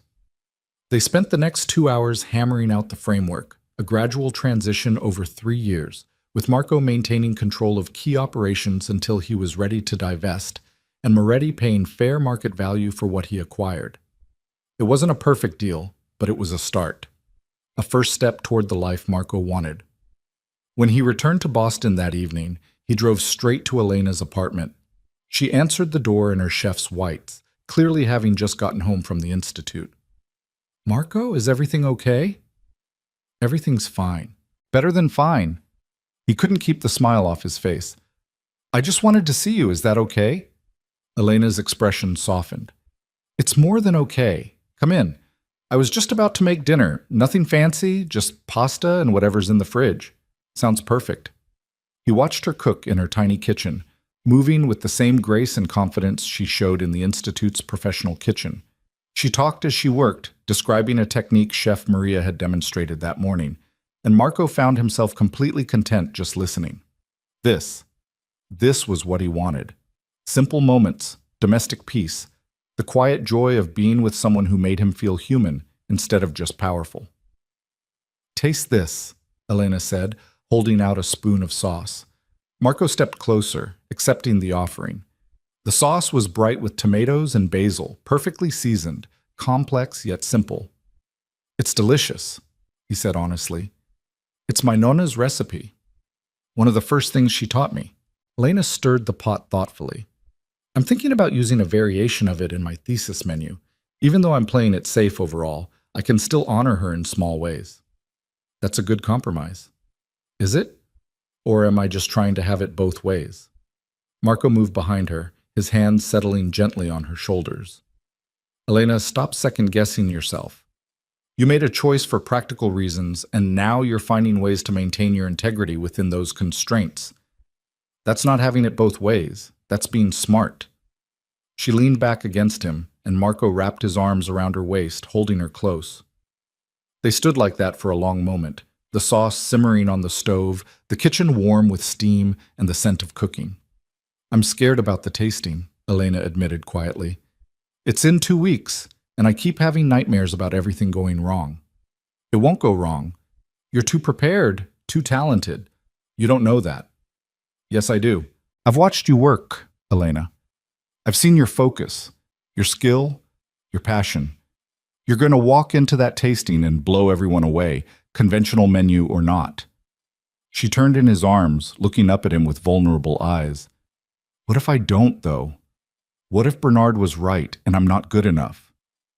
Then every chef on that panel is an idiot, and you'll prove them all wrong when you open your own restaurant someday.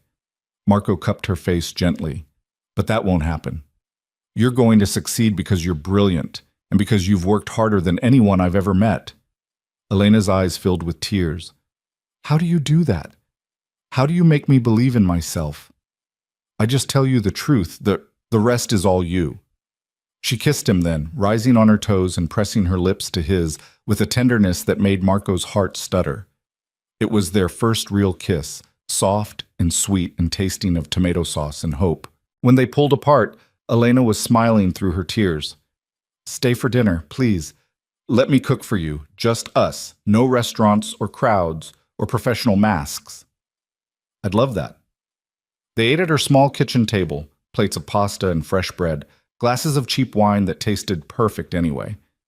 Elena told him stories about her grandmother, about learning to cook in a kitchen barely bigger than this one, about the recipes passed down through generations. Marco found himself sharing memories too, his father teaching him the business, his mother's Sunday dinners when he was young, the weight of legacy and expectation. Do you ever wish you could walk away from it all? Elena asked. Start over somewhere new, be someone different. Sometimes. But then I remember that running away doesn't change who you are. It just changes where you are. Marco set down his wine glass. I don't want to be someone different, Elena. I want to be someone better. And that means facing who I am, accepting it, and choosing to build something worthwhile with the power I have. That's very philosophical for a crime boss. Former crime boss, he corrected with a slight smile, or at least transitioning crime boss. Give me a few years. Elena laughed, and the sound filled the small apartment with warmth. I can't believe this is my life now. Having dinner with a man who's negotiating his way out of organized crime while I stress about culinary school finals. Stranger things have happened. Name one. Marco thought about it. My mother finding joy again after 10 years of grief because a waitress spoke Italian to her. That seems pretty strange. That's not strange. That's beautiful. So is this, Marco said, gesturing between them. You and me, two people from completely different worlds, finding each other and deciding to try anyway. That's beautiful too. Elena reached across the table and took his hand. Yeah, it really is. They cleaned up together, moving around each other in the cramped kitchen with easy familiarity, and Marco realized this felt more like home than his expensive penthouse ever had. When it was time to leave, Elena walked him to the door, but she didn't let go of his hand. Thank you for coming over, for understanding about the thesis menu, for being patient with me while I figure all this out. You don't have to thank me for caring about you, Elena. That's not a favor. It's a privilege. She kissed him again, longer this time, with more certainty, and when she pulled back, her smile was radiant. 2 weeks until the tasting. Will you be there? I know I said I'd be too nervous, but I've changed my mind. I want you there, you and Lucia both. Marco's heart swelled. We wouldn't miss it for anything. Good, because I'm going to need all the support I can get. You'll have it, always. As Marco drove home through Boston's streets, he felt something he hadn't experienced in years.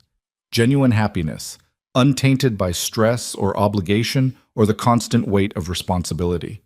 Elena was giving him a chance, a real chance at something beyond power and control, something that felt like a future worth building. And he was going to do everything in his power to be worthy of that gift. The next 2 weeks passed in a blur of preparation. Elena worked herself to exhaustion, practicing her menu dozens of times, perfecting every element until she could execute each dish blindfolded. Marco watched her push herself to the limit, and though every protective instinct screamed to make her rest, he respected her process. This was how she fought her battles, with relentless dedication and refusal to compromise on execution, even if she'd compromised on concept. The night before the tasting, Marco picked her up from her final practice session at the Institute. She looked completely drained, dark circles under her eyes, hands trembling with fatigue. Come home with me, he said gently. Marco, I can't. I need to be at the Institute at 6 tomorrow morning. Then I'll make sure you're there at 6. But tonight, you're going to rest in a real bed, eat a real meal, and let someone take care of you for once." Elena looked like she wanted to argue, but exhaustion won out. "Okay." Marco's penthouse was everything her apartment wasn't: spacious, luxurious, with floor-to-ceiling windows overlooking the city. But he didn't overwhelm her with it. Instead, he led her to the guest room, laid out comfortable clothes for her to change into, and ordered food from her favorite Italian restaurant. They ate on the couch, Elena curled against his side, both of them quiet and comfortable in the silence. "I'm terrified," she admitted finally. "Tomorrow is everything. If I fail, you won't fail. But if I do, then you'll learn from it and try again. But Elena, you won't fail. I've seen your food. I've watched you work. You're ready." She turned to look up at him, her eyes searching his face. "How can you be so sure?" "Because I know you. Because I've seen you fight for everything you have. Because brilliance doesn't disappear just because you're being cautious." He brushed a strand of hair from her face. "Tomorrow, you're going to walk into that tasting and show every single person in that room what real Italian cooking means. Not fusion, not trendy, not trying to be something it's not. Just honest, beautiful food made with skill and love. And they're going to see what I see." "Which is?" "Someone extraordinary." Elena's eyes filled with tears, but she was smiling. "I love you." The words hung in the air between them, precious and perfect. Marco's breath caught. "Say that again." "I love you, Marco De Luca. I probably shouldn't, and it's probably going to complicate everything, but I do. I love you." Marco kissed her then, pouring everything he felt into it, all the hope and fear and desperate tenderness that had been building for months. When they finally broke apart, both of them were breathing hard. "I love you too," he said, his voice rough with emotion.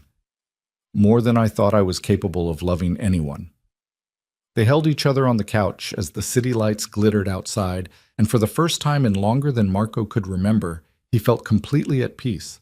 Tomorrow, Elena would face her biggest challenge, and he would be there, supporting her from the audience, believing in her even when she struggled to believe in herself.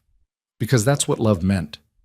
Not fixing someone's problems, but standing beside them while they fought their own battles. And Marco was finally learning how to do exactly that. Elena woke before dawn to find Marco already awake, standing by the window with a cup of coffee, silhouetted against the gradually lightening sky. She watched him for a moment, this complicated man who'd somehow become essential to her life, and felt her heart clench with a mixture of love and terror about what the day would bring. "You should still be sleeping," he said without turning around. "How did you know I was awake?" "Your breathing changed." He turned then, and even in the dim light she could see the concern in his eyes. "How are you feeling?" "Like I might throw up. Is that normal?" "Completely normal." Marco crossed to her, setting down his coffee, to take her hands. "Elena, I need you to listen to me. Today is going to be difficult, and you're going to doubt yourself at least a dozen times. But I need you to remember something. You've already done the hard part. The work is done. The practice is done. Today is just showing people what you're capable of. What if they don't see it? Then they're blind, but they won't be, because you're going to be magnificent." He kissed her forehead gently. "Now come on. I made breakfast. You need to eat." They sat together at his kitchen island, picking at eggs and toast neither of them really wanted, and Elena felt the minutes ticking away with inexorable weight. At 5:30, Marco drove her to the institute, both of them silent during the short trip. "I'll be back at noon with Lucia," he said as she gathered her knife kit and supplies from the trunk. "We'll be in the front row, and we'll be thinking about you every second until then." "Marco," Elena's voice caught. "What if I let you down?" "Impossible," he said firmly. "You could burn every dish and I'd still be proud of you for trying, but you won't burn anything because you're too good for that." She kissed him quickly, fiercely, then forced herself to walk away before she could lose her nerve entirely. The Institute's main kitchen had been transformed for the tasting event. Student stations lined the perimeter, each set up with the same professional-grade equipment. In the center of the room, a long table had been arranged for the judging panel, 5 professional chefs and restaurateurs from across New England, plus faculty members including the formidable Professor Bernard. Elena found her assigned station and began unpacking her supplies with hands that trembled despite her best efforts. Around her, other students were doing the same, some looking confident, others clearly as terrified as she felt. "Hey," said a familiar voice. Chef Maria, her Italian regional cuisine instructor, appeared at her elbow with a warm smile. "I wanted to wish you luck before things get crazy. Your menu looks beautiful, Elena. Classic, well executed, exactly what the panel wants to see." "Thank you, Chef." Elena managed to smile. "I hope they agree." "They will. Just trust yourself and your training." Maria squeezed her shoulder. "And remember, cooking is love made visible. Let that guide you." The word settled something in Elena's chest. Cooking is love made visible. That's what her grandmother had always said. What had drawn her to this profession in the first place? Not accolades or recognition, but the simple act of nourishing people, of creating beauty and meaning through food. At precisely 7 o'clock, the event coordinator called for attention. The rules were explained. Students had 4 hours to prepare and plate their complete tasting menus, which would be served sequentially to the judging panel. Timing was crucial. Presentation mattered.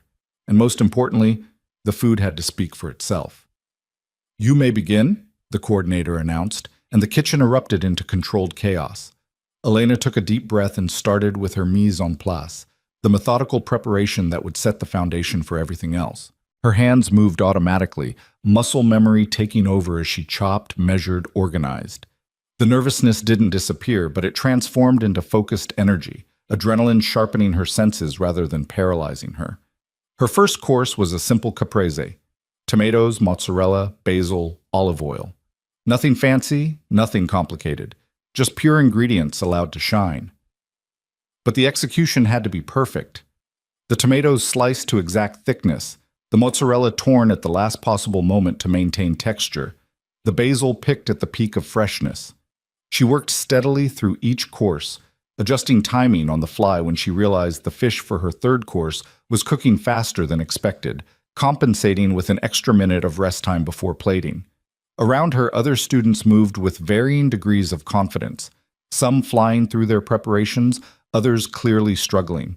Professor Bernard walked through the kitchen periodically, observing with his usual critical eye. When he paused at Elena's station, she felt her spine stiffen defensively.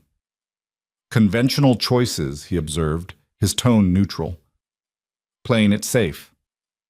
"Executing classic techniques to their highest standard," Elena corrected politely but firmly. "That was your feedback, Professor. Focus on fundamentals." His eyebrow rose fractionally. "Indeed it was. Let's see if you can deliver on that promise." He moved on, and Elena exhaled slowly, forcing her hands to remain steady. She wouldn't let him shake her confidence. Not today. By 11:30, the guests began arriving. Industry professionals, potential employers, faculty, and a limited number of family members. Elena caught a glimpse of the growing audience through the kitchen's observation windows and felt her stomach flip. Somewhere in that crowd were Marco and Lucia, watching, believing in her. She couldn't disappoint them. At noon precisely, the first students began plating their opening courses. Elena waited her turn, watching the judges' reactions to others' food, trying to gauge what they responded to. Some dishes earned appreciative nods. Others received polite but neutral expressions that clearly meant the food had missed the mark.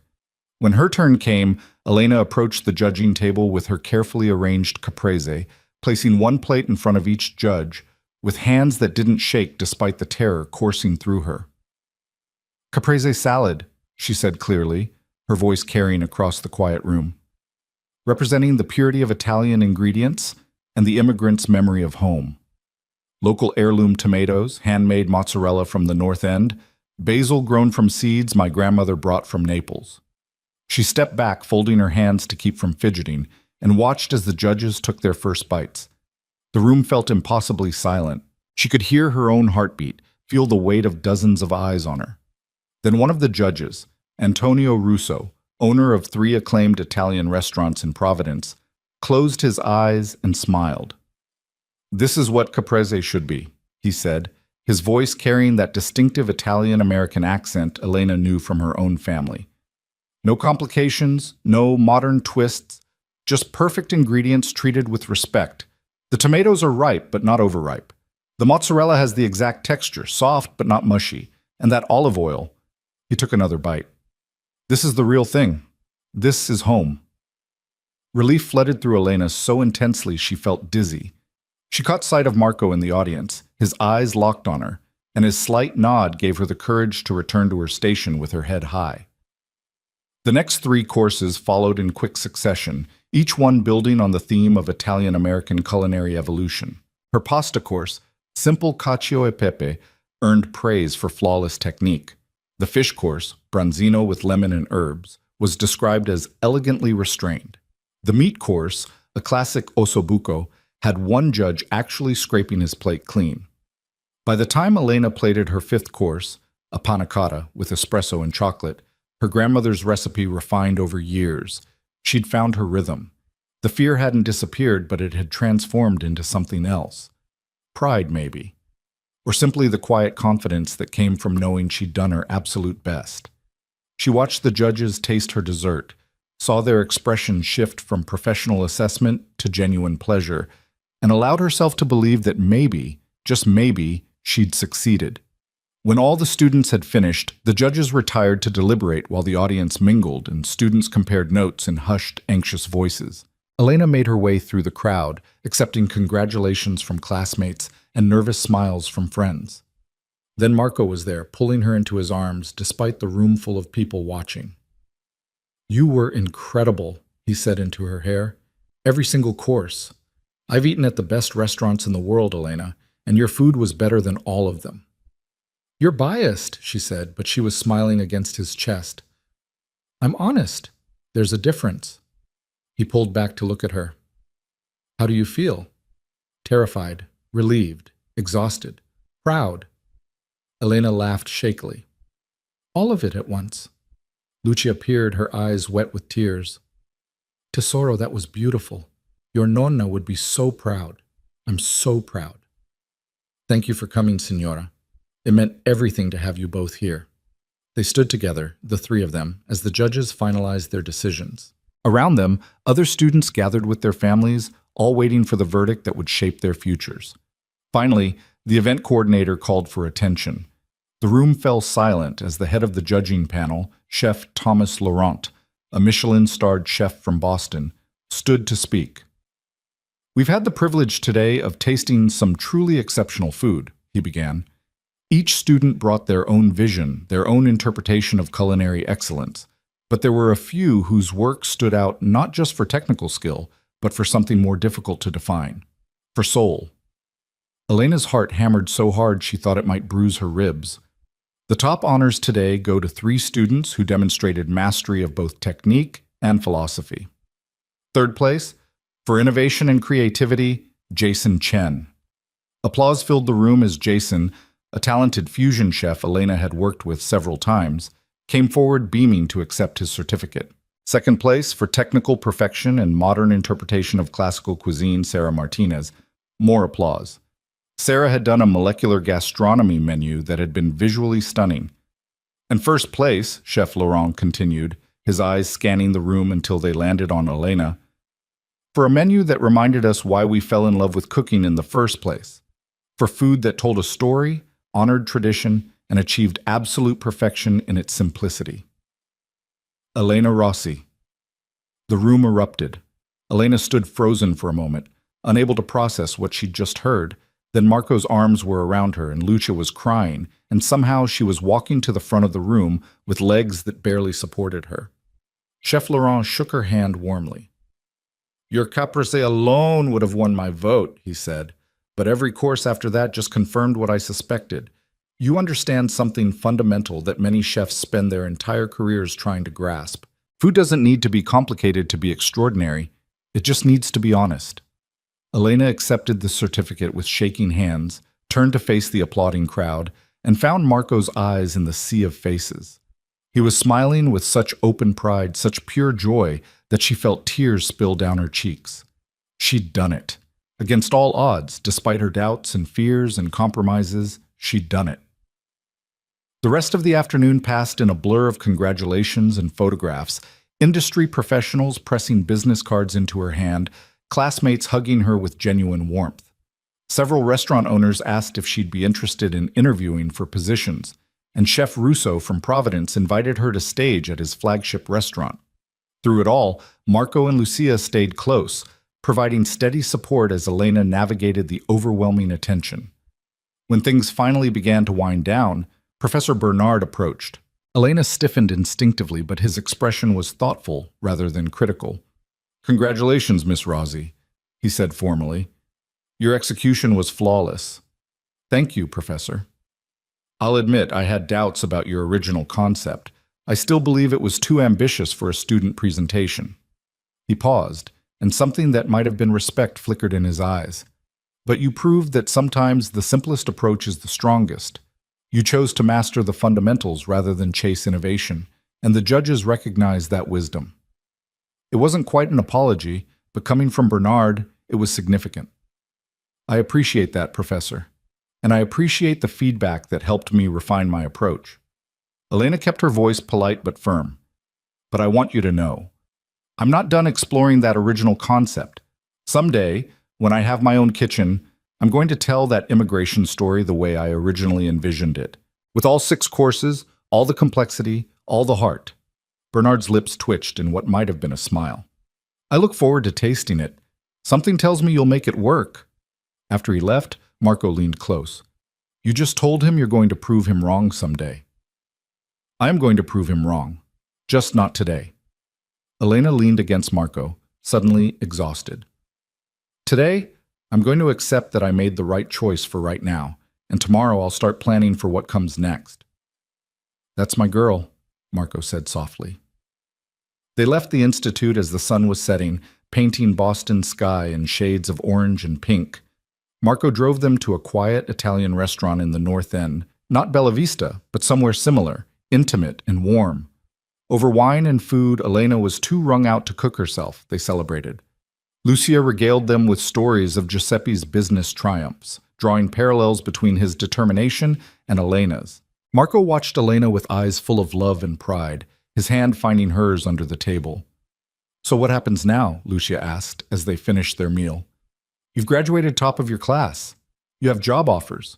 What does Elena Rossi do next?" Elena considered the question.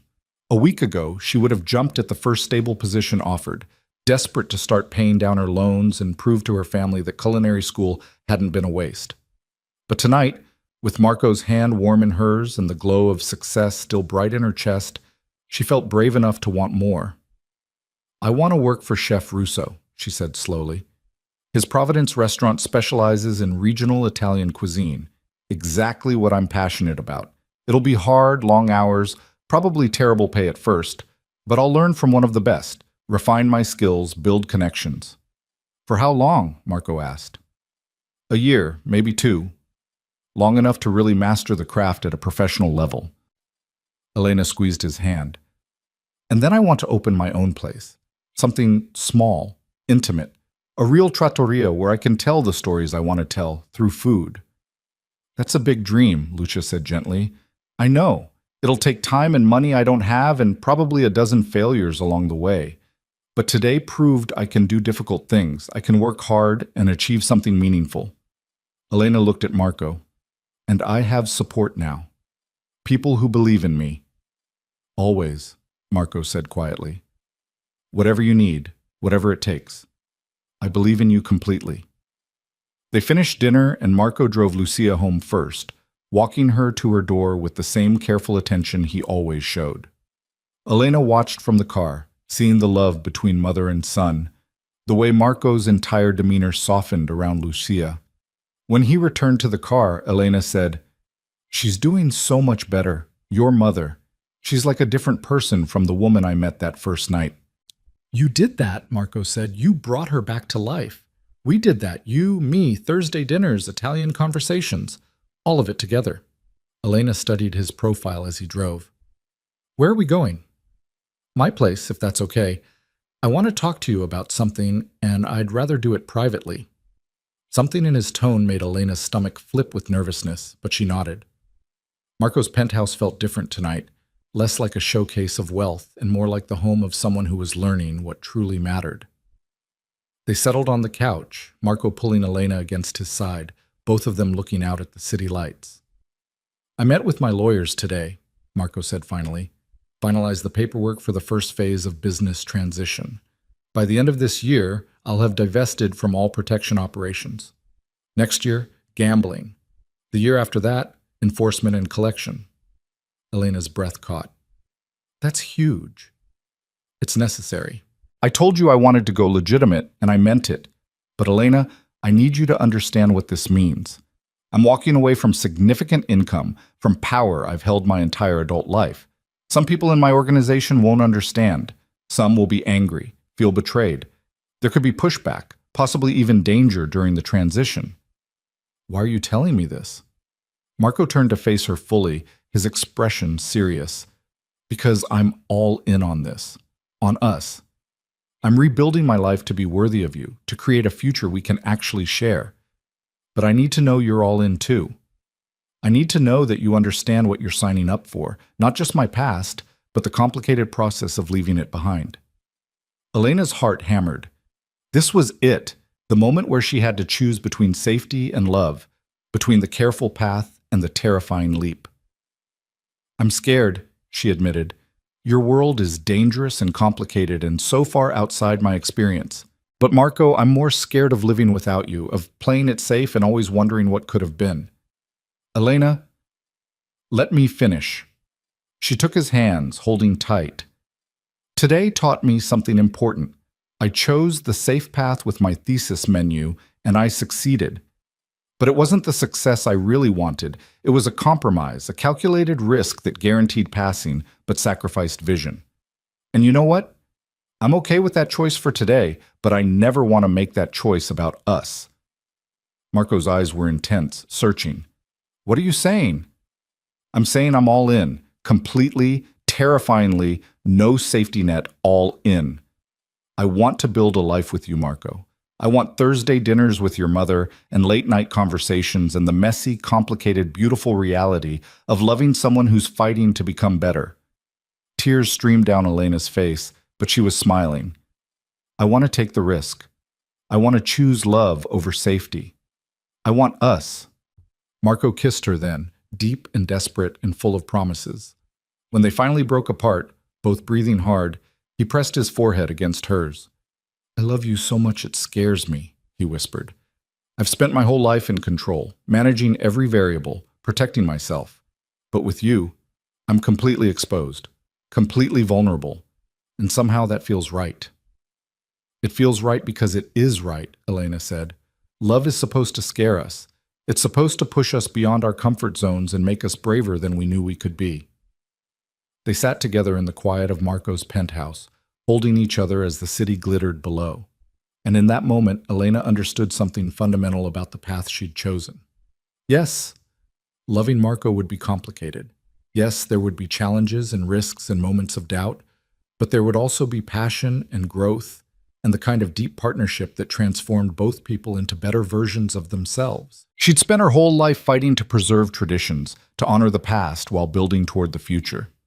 Loving Marco was the same thing, honoring who he'd been while supporting who he was becoming, and that was worth any risk. Over the next few months, Elena's life transformed in ways she'd never anticipated. She accepted the position with Chef Russo in Providence, commuting 2 hours each way to work brutal shifts in a professional kitchen that demanded everything she had to give.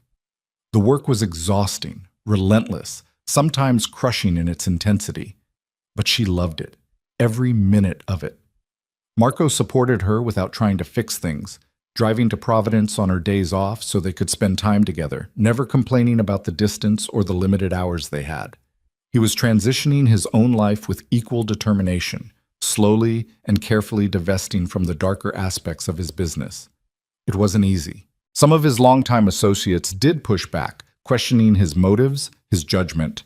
There were tense meetings and difficult negotiations.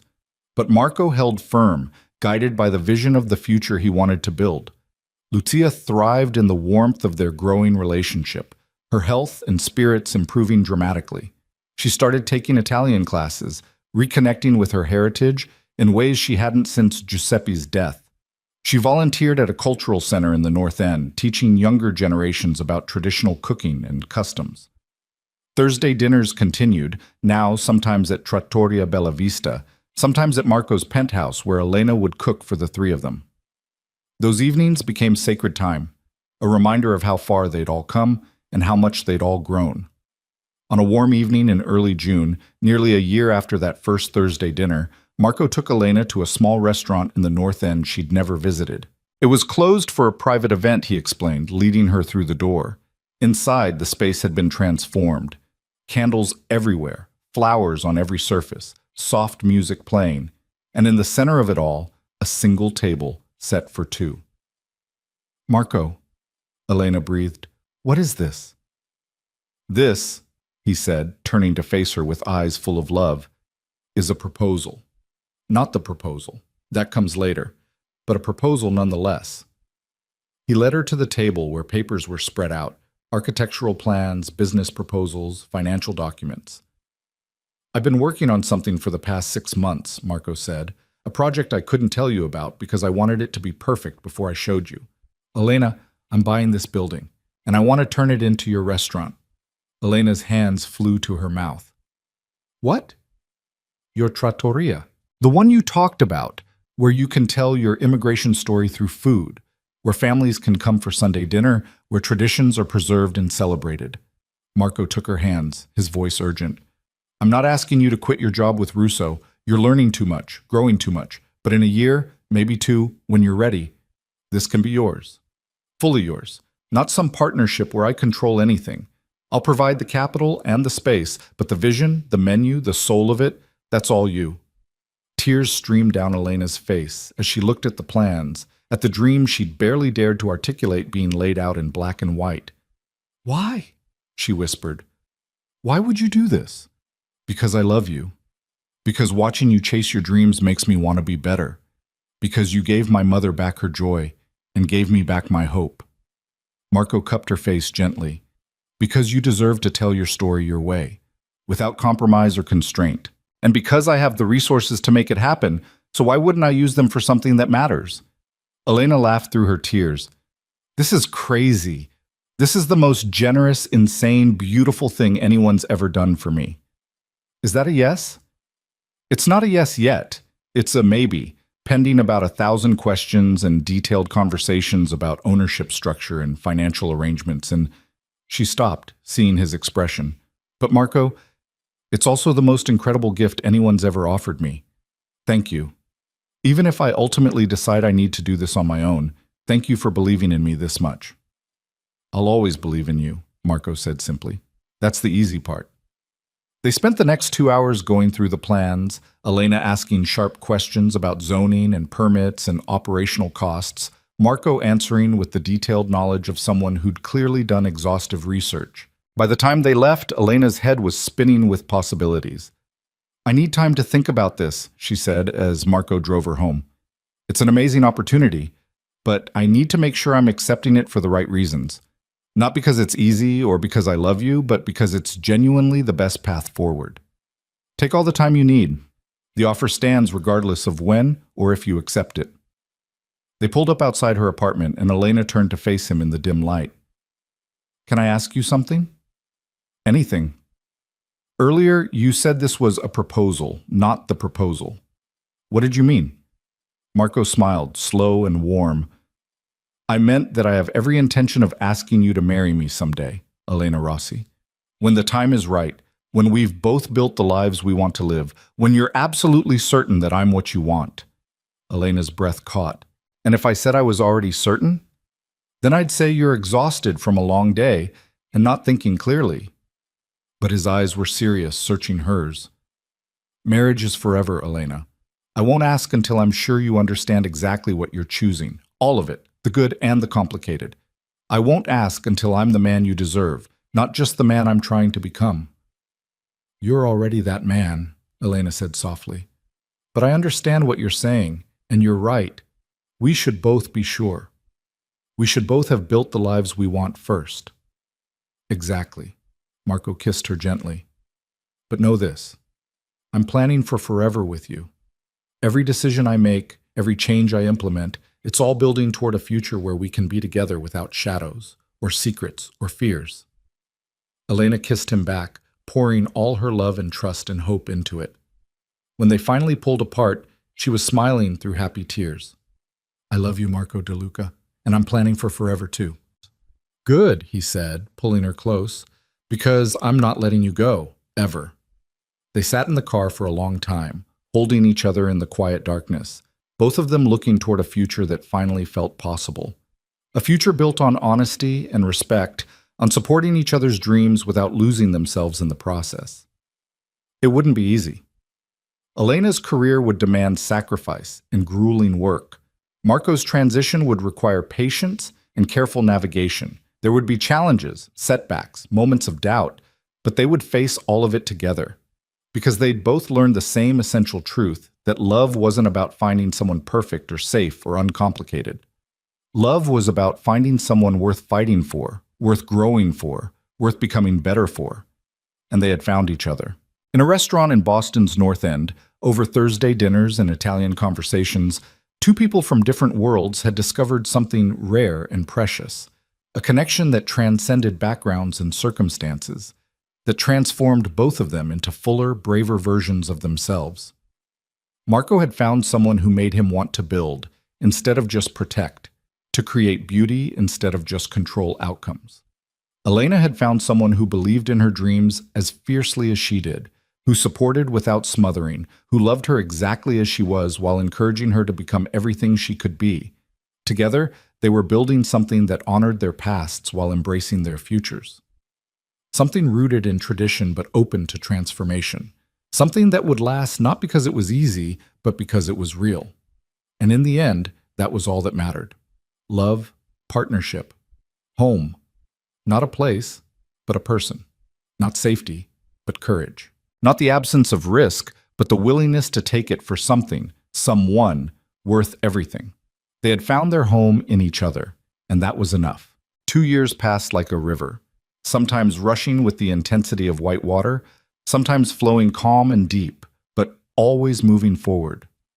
Elena and Marco built their life together in the spaces between her brutal kitchen shifts and his methodical business transformation, in stolen weekends and late-night phone calls, in the quiet certainty that they were moving toward something permanent. Elena thrived under Chef Russo's demanding tutelage, learning techniques and philosophies that textbooks could never teach. She worked the line during crushing dinner services, prepped ingredients until her hands cramped, absorbed everything the kitchen could teach her about running a professional operation. The exhaustion was real, the sacrifices significant, but so was the growth. Marco kept his promise, divesting from the darker corners of his empire with strategic precision. It cost him power and money, earned him enemies and skeptics, but with each operation he walked away from, he felt lighter, more himself. The legitimate businesses flourished under his full attention: real estate, import companies, investments that built things rather than controlled them. And through it all, Lucia bloomed.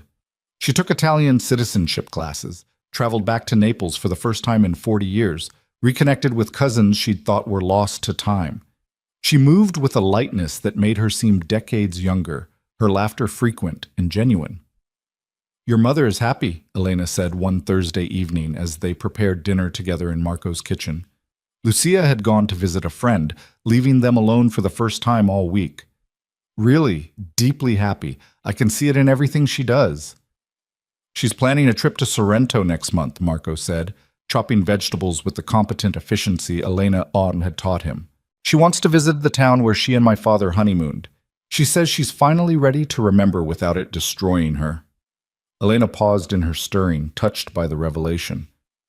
"That's beautiful. Is she going alone?" "She wants us to come with her." Marco met her eyes. 3 weeks in Italy, Naples, Sorrento, Rome. She's already planning which restaurants we have to visit, which markets we need to see. She's making lists. 3 weeks, Elena repeated, her mind immediately calculating. "I'd have to request time off from Russo. He's not going to like it." "Then quit." Elena's spoon stilled. "What?" Marco set down his knife, wiping his hands on a towel before turning to face her fully. "Elena, you've learned everything Russo can teach you. You've worked the line, managed prep, even covered for his sous chef twice. You're ready for the next step." "I'm not sure I am. I've watched you grow over these 2 years. Watched you transform from a talented student into a professional chef who can hold her own in any kitchen. You're ready to open your own place. He pulled out his phone, opening a folder of photos. And I have something to show you. The images showed the North End building in various stages of renovation. Walls being torn down, new equipment being installed, a kitchen taking shape that made Elena's breath catch. "You've been working on it," she said, scrolling through the pictures with trembling hands. "For the last 18 months. I know you said you needed time to think about my offer, and I respect that. But I also know you, Elena. You'll never feel completely ready. You'll always find one more technique to master, one more skill to refine. So I'm asking you now, are you ready to stop preparing and start doing?" Elena looked at the photos, at the dream taking physical form, and felt terror and exhilaration war in her chest. This was it. The moment where she either leaped or spent the rest of her life wondering what could have been. "I want creative control," she said, her voice steadier than she felt. "Complete creative control over the menu, the concept, the execution." "Absolutely. And I want to buy in. Not immediately, I don't have that kind of capital, but I want a path to ownership, a percentage that increases as I pay down the investment." Marco's smile was proud. "Already drawn up by my lawyers. You start at 20% ownership, increasing 5% annually until you own 51%. At which point, if you want to buy me out completely, we can negotiate that too." "You'd really give up majority ownership?" "It's your restaurant, Elena. Your vision, your heart, your story to tell. I'm just providing the space and the capital. The soul of it has to be yours, or it won't work." Elena set down the phone with shaking hands. "I'm terrified." "Good. That means it matters." Marco pulled her into his arms, holding her close. "But you don't have to be terrified alone. We'll do this together. You running the kitchen, me handling the business side. Partners in every sense. When would we open? That's up to you.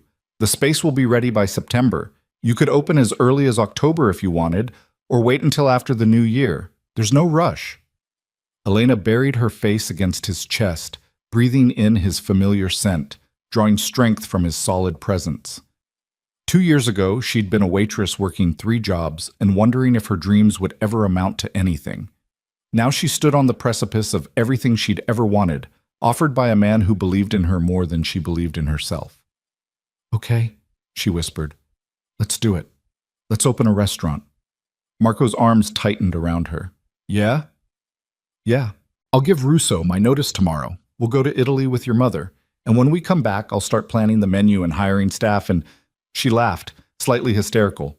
"Oh God, we're really doing this." "We're really doing this," Marco confirmed, and the joy in his voice made Elena's heart swell. They told Lucia over dinner that night, and her reaction was everything Elena could have hoped for. She cried, she laughed, she immediately started planning what she would contribute. Family recipes, connections to suppliers in the North End, her blessing and support. "Your nonna would be so proud," Lucia said, gripping Elena's hands across the table. "She would see what you're building and know that her legacy lives on, that the traditions she fought to preserve are being honored by someone who truly understands their value." "I'm going to call it Casa Rossi," Elena said, the name coming to her with sudden clarity. "Rossi House, a tribute to my grandmother, to her teaching, to everything she represented." "Perfect," Marco said softly. "Absolutely perfect." The trip to Italy happened in late July. 3 weeks of hot sun and incredible food, of exploring markets and tasting wines, of watching Lucia reconnect with her homeland and her history. They visited the restaurant where Giuseppe had proposed to Lucia, stood in the small church where they'd been married, walked the streets of Naples where both their families had lived for generations. Elena absorbed everything, flavors and techniques, ingredients she'd never worked with, preparations she'd only read about. She filled notebooks with ideas, took hundreds of photos, tasted everything she could find. This was research for Casa Rossi, inspiration for the menu that would tell her immigration story. But it was also more than that. It was understanding, on a visceral level, what it meant to have roots in a place, to carry culture forward across oceans and generations. She saw herself in the old women making pasta by hand in tiny kitchens, in the grandmothers teaching their granddaughters the family recipes, in the fierce pride people took in their regional specialties. This was what she wanted to preserve. This connection, this continuation, this passing of knowledge and love through food. One evening in Sorrento, as they watched the sun set over the Mediterranean, Lucia turned to them with tears in her eyes. "Thank you," she said simply, "for bringing me back here, for making me brave enough to remember." "Thank you for sharing this with us," Elena replied, taking her hand, "for teaching me what it means to honor the past while building the future." Marco wrapped his arms around both of them, and they stood together watching the light fade over water that had witnessed thousands of years of stories, of families, of love. "I'm going to ask her to marry me," Marco said quietly to his mother later that night, after Elena had gone to bed. They sat on the hotel balcony, sharing wine and the comfortable silence of people who knew each other completely. "I know," Lucia said, smiling. "I've known for months. When we get back to Boston. After Casa Rossi opens, once she's had time to settle into the restaurant, to feel confident and grounded." He swirled his wine thoughtfully. "I want her to know that I'm choosing her not because she needs me, but because I need her, because we're equals building something together. She already knows that, Marco, but I understand wanting the moment to be right." Lucia patted his hand. "Your father proposed to me in a restaurant, did you know that? Nothing fancy, just a small trattoria in Naples. He got down on one knee right there in front of everyone, and when I said yes, the entire restaurant cheered. I remember that story. He told me later that he chose a restaurant because food was what brought us together. I worked at my uncle's bakery, and he came in every morning for fresh bread. 50 mornings before he worked up the courage to ask me out." Lucia's eyes were distant with memory. "Food is how we show love, how we build community, how we mark the important moments. It's fitting that you and Elena found each other the same way." "Everything important in my life has happened around a table," Marco said quietly. "Sunday dinners with you and Papa, business deals that changed everything, and Thursday nights with Elena, watching her bring you back to life. Then make sure when you propose, it's around a table too. Make it part of your story, your tradition." Marco nodded, the plan taking shape in his mind. They returned to Boston in mid-August, tanned and full of inspiration. Elena immediately threw herself into the restaurant preparation with the same intense focus she brought to everything. She worked with Marco's contractors on final kitchen details, interviewed potential staff, tested recipes obsessively in Marco's home kitchen until she was satisfied with every element. The menu came together as a love letter to immigration, not her original ambitious 6-course concept, but something more refined. 5 courses that trace the journey from Italy to America and back again, each dish telling part of the story while standing beautifully on its own. She hired a small but talented team, a sous chef who'd trained in Florence, a line cook with strong fundamentals and eagerness to learn, a pastry chef whose Italian grandmother had taught her the old ways. Each person brought their own connection to the cuisine, their own piece of the story. Marco handled permits and licenses, marketing and financial planning, all the administrative work that Elena had no patience for. They made a good team, each playing to their strengths, communicating constantly, building something neither could have achieved alone. Opening night was scheduled for October the 15th, exactly 2 years after that first Thursday dinner at Trattoria Bella Vista. The week before, Elena barely slept. She ran practice services with her team, refined timing, adjusted plating. Marco watched her drive herself to exhaustion and resisted every instinct to make her rest, understanding that this was her process, her way of preparing for something that mattered this much. The night before opening, he found her in the Casa Rossi kitchen at midnight, prepping ingredients that didn't need to be prepped for another 12 hours. "Elena," he said gently, "come home. You need sleep. I need to make sure everything is perfect." "It is perfect. You've checked everything 3 times. Your team knows the menu backwards and forwards. The only thing you're accomplishing now is exhausting yourself before the biggest night of your life." Elena set down her knife, her hands trembling. "What if nobody comes? What if they come and hate it? What if I've built this whole thing on a dream that doesn't actually translate to reality?" Marco crossed the kitchen and took her hand, stilling their tremor. "Then we learn from it and adjust. But that won't happen. Because you're brilliant and the food is incredible. Elena, I've watched you prepare for this. I've tasted every dish. This restaurant is going to be everything you dreamed and more. You have to say that. You love me. I do love you. But I'm also a businessman who's invested significant capital in this venture. If I thought it would fail, I'd tell you. He pulled her close. Trust yourself. Trust your training, your instincts, your team. You're ready. Elena sagged against him, exhaustion and nerves finally catching up. Okay, let's go home. They drove through Boston's quiet streets, Elena's head resting against the window, Marco's hand warm on her knee. Whatever happens tomorrow, he said as they pulled up to his building. Their building now, since Elena had officially moved in 3 months ago. I'm proud of you for having the courage to try, to risk, to chase something this big.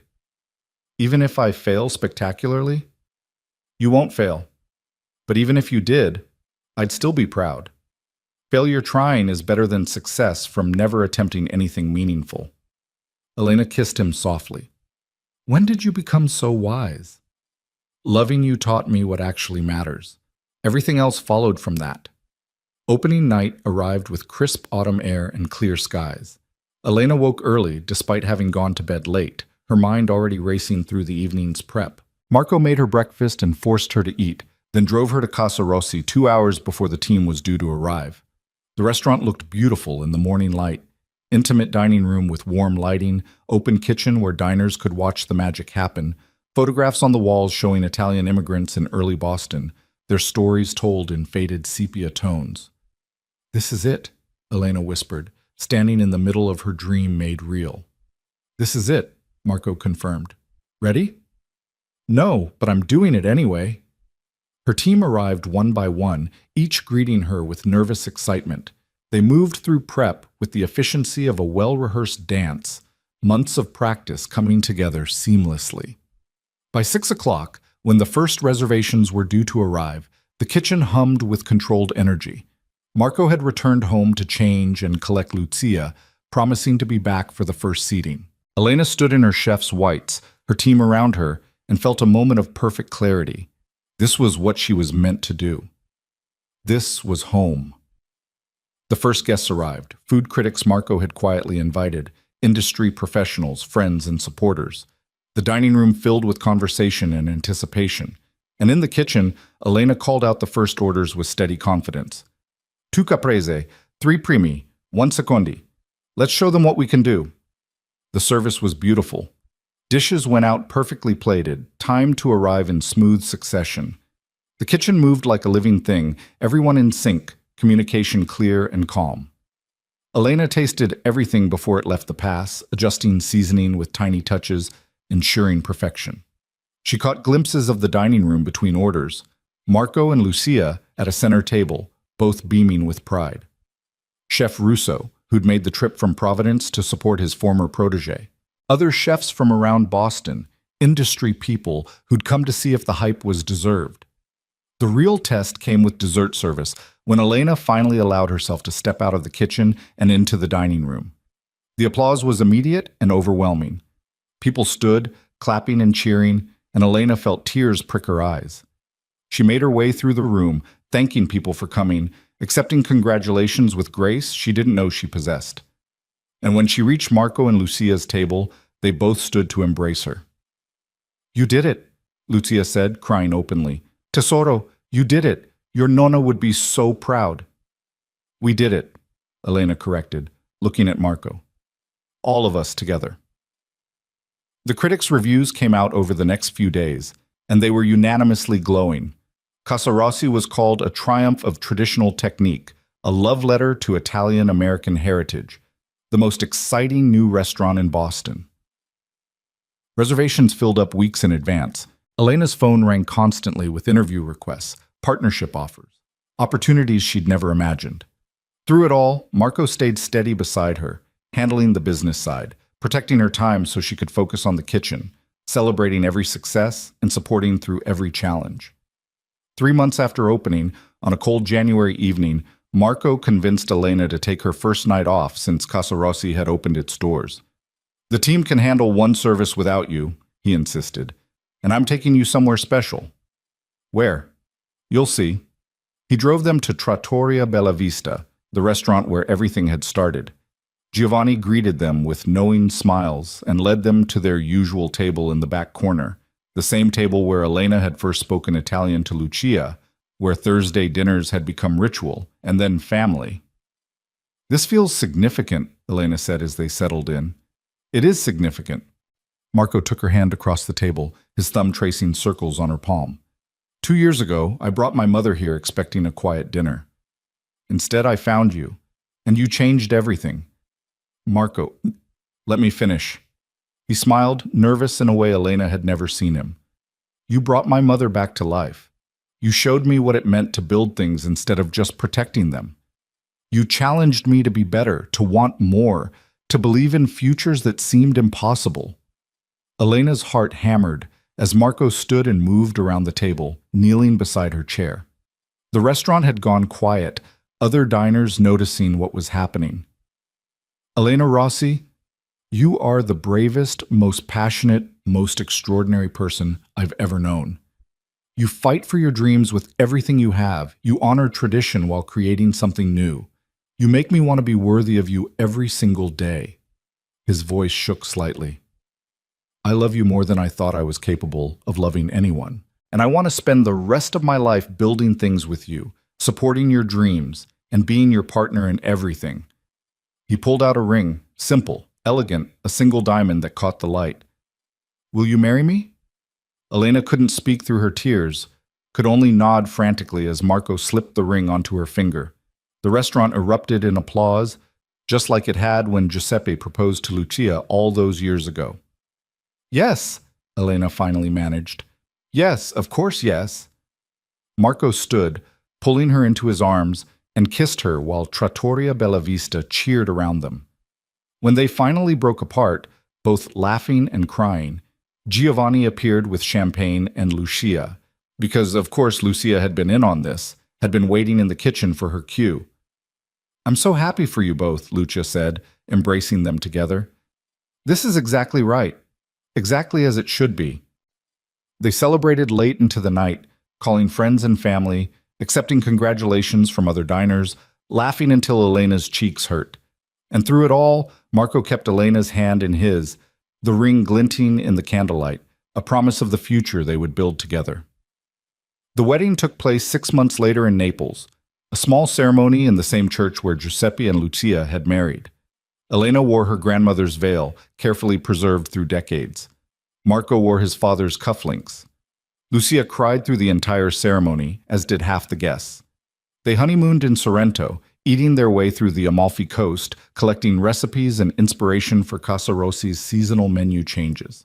And when they returned to Boston, tanned and happy and more in love than ever, they threw themselves back into the work they both loved. Casa Rossi continued to thrive, earning recognition not just for excellent food, but for the story it told, the traditions it preserved, the community it built.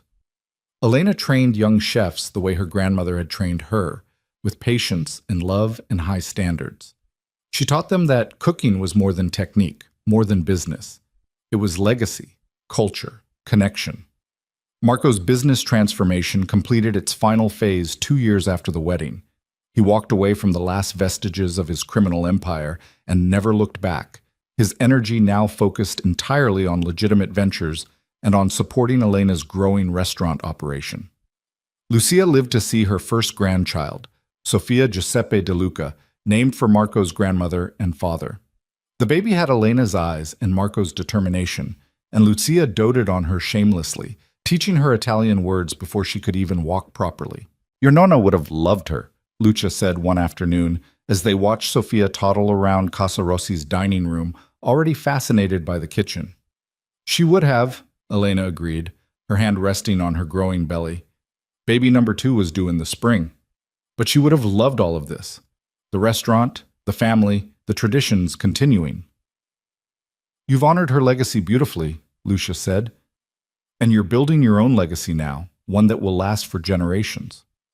Elena looked around the restaurant, at the photos on the walls, at the open kitchen where her team worked with passion and skill, at Marco playing with Sofia while discussing expansion possibilities with Vincent. This was more than a business. It was family, community, tradition, and innovation all woven together. It was exactly what she dreamed of, and more than she dared to hope for. That evening, after service ended and the team had gone home, Elena and Marco stood in the quiet dining room with Lucia and Sofia, 4 generations of love and tradition gathered in a space that honored the past while embracing the future. "Do you ever think about that first Thursday dinner?" Elena asked Marco, resting her head against his shoulder as Sofia dozed in Lucia's arms. "Every day," he said honestly. "I think about how close I came to losing my mother to grief, how lost I felt in my own life. And I think about how everything changed because you were kind to a lonely old woman. I wasn't being kind, I was being human." "That's the same thing, Tesoro," Lucia said softly. "Being human, being kind, being connected, it's all the same, and it's what saves us from the darkness." Elena looked at her family, her husband, his mother who'd become her own, their daughter who carried forward the legacy of 2 cultures, 2 families, 2 stories woven into one. This was what she'd fought for, what all the exhaustion and sacrifice and risk had been building toward. Not just success, though Casa Rossi was undeniably successful. Not just love, though she loved Marco more each day. But connection, continuation. The knowledge that the traditions her grandmother had fought to preserve were being passed down to another generation, enriched and honored and kept alive. "Shall we?" Marco asked, gesturing to the kitchen. It had become their ritual. After everyone else left, after Sofia was asleep, Elena and Marco would cook together. Nothing elaborate, just simple food made with love, shared at the same table where they'd planned their future. Tonight, Elena made her grandmother's pasta recipe, while Marco prepared sauce, the 2 of them moving around each other with the easy rhythm of partners who knew each other completely. Lucia sat at the counter with sleeping Sofia, watching them with contented eyes. "This is everything I wanted for you," she said as they ate. "A life built on love and passion and purpose. Your father would have loved Elena, Marco. He would have seen what I see, someone who makes you better, who challenges you, who gives you reasons to build instead of just protect." "He would have loved that she makes the best carbonara in Boston," Marco added, making Elena laugh. "Second best," she corrected. "You haven't tasted Lucia's recipe yet." "That's because Mama's keeping secrets." "Some secrets are meant to be kept until the right moment," Lucia said mysteriously, "and some are meant to be passed down when the next generation is ready." They finished their meal in comfortable silence, then cleaned up together. A family built not by blood alone, but by choice, by love, by the decision to see each other and accept what they saw. As they prepared to leave, Elena paused in the doorway of Casa Rossi, looking back at the space that represented everything she'd fought for. "Thank you," she said to Marco. "For what?" "For believing in me, for supporting my dreams without trying to control them, for being patient while I learned to accept help without losing myself, for building this life with me." Marco kissed her softly. "Thank you for taking a chance on a complicated man with a dangerous past, for seeing who I could become instead of just who I was, for making me believe in futures that seemed impossible." "We made each other brave," Elena said. "We did," Marco agreed. "And we'll keep making each other brave. Whatever comes next, we'll face it together." They walked out into the Boston night, Lucia carrying Sofia while Marco's arm wrapped around Elena's waist. Behind them, Casa Rossi stood warm and welcoming, a beacon of tradition and innovation, of heritage honored and futures built. This was home, not a place, but people. Not safety, but the courage to risk everything for something that mattered. Not the absence of fear, but the presence of love strong enough to make the fear worthwhile. Elena had started with a dream of preserving her grandmother's legacy, of honoring tradition through food. She'd achieved that dream and discovered something even more precious, a family built on respect and support, a partnership that made both people stronger, a love that transformed ordinary moments into something sacred. Marco had started with power and loneliness, with an empire built on shadows and a mother disappearing into grief.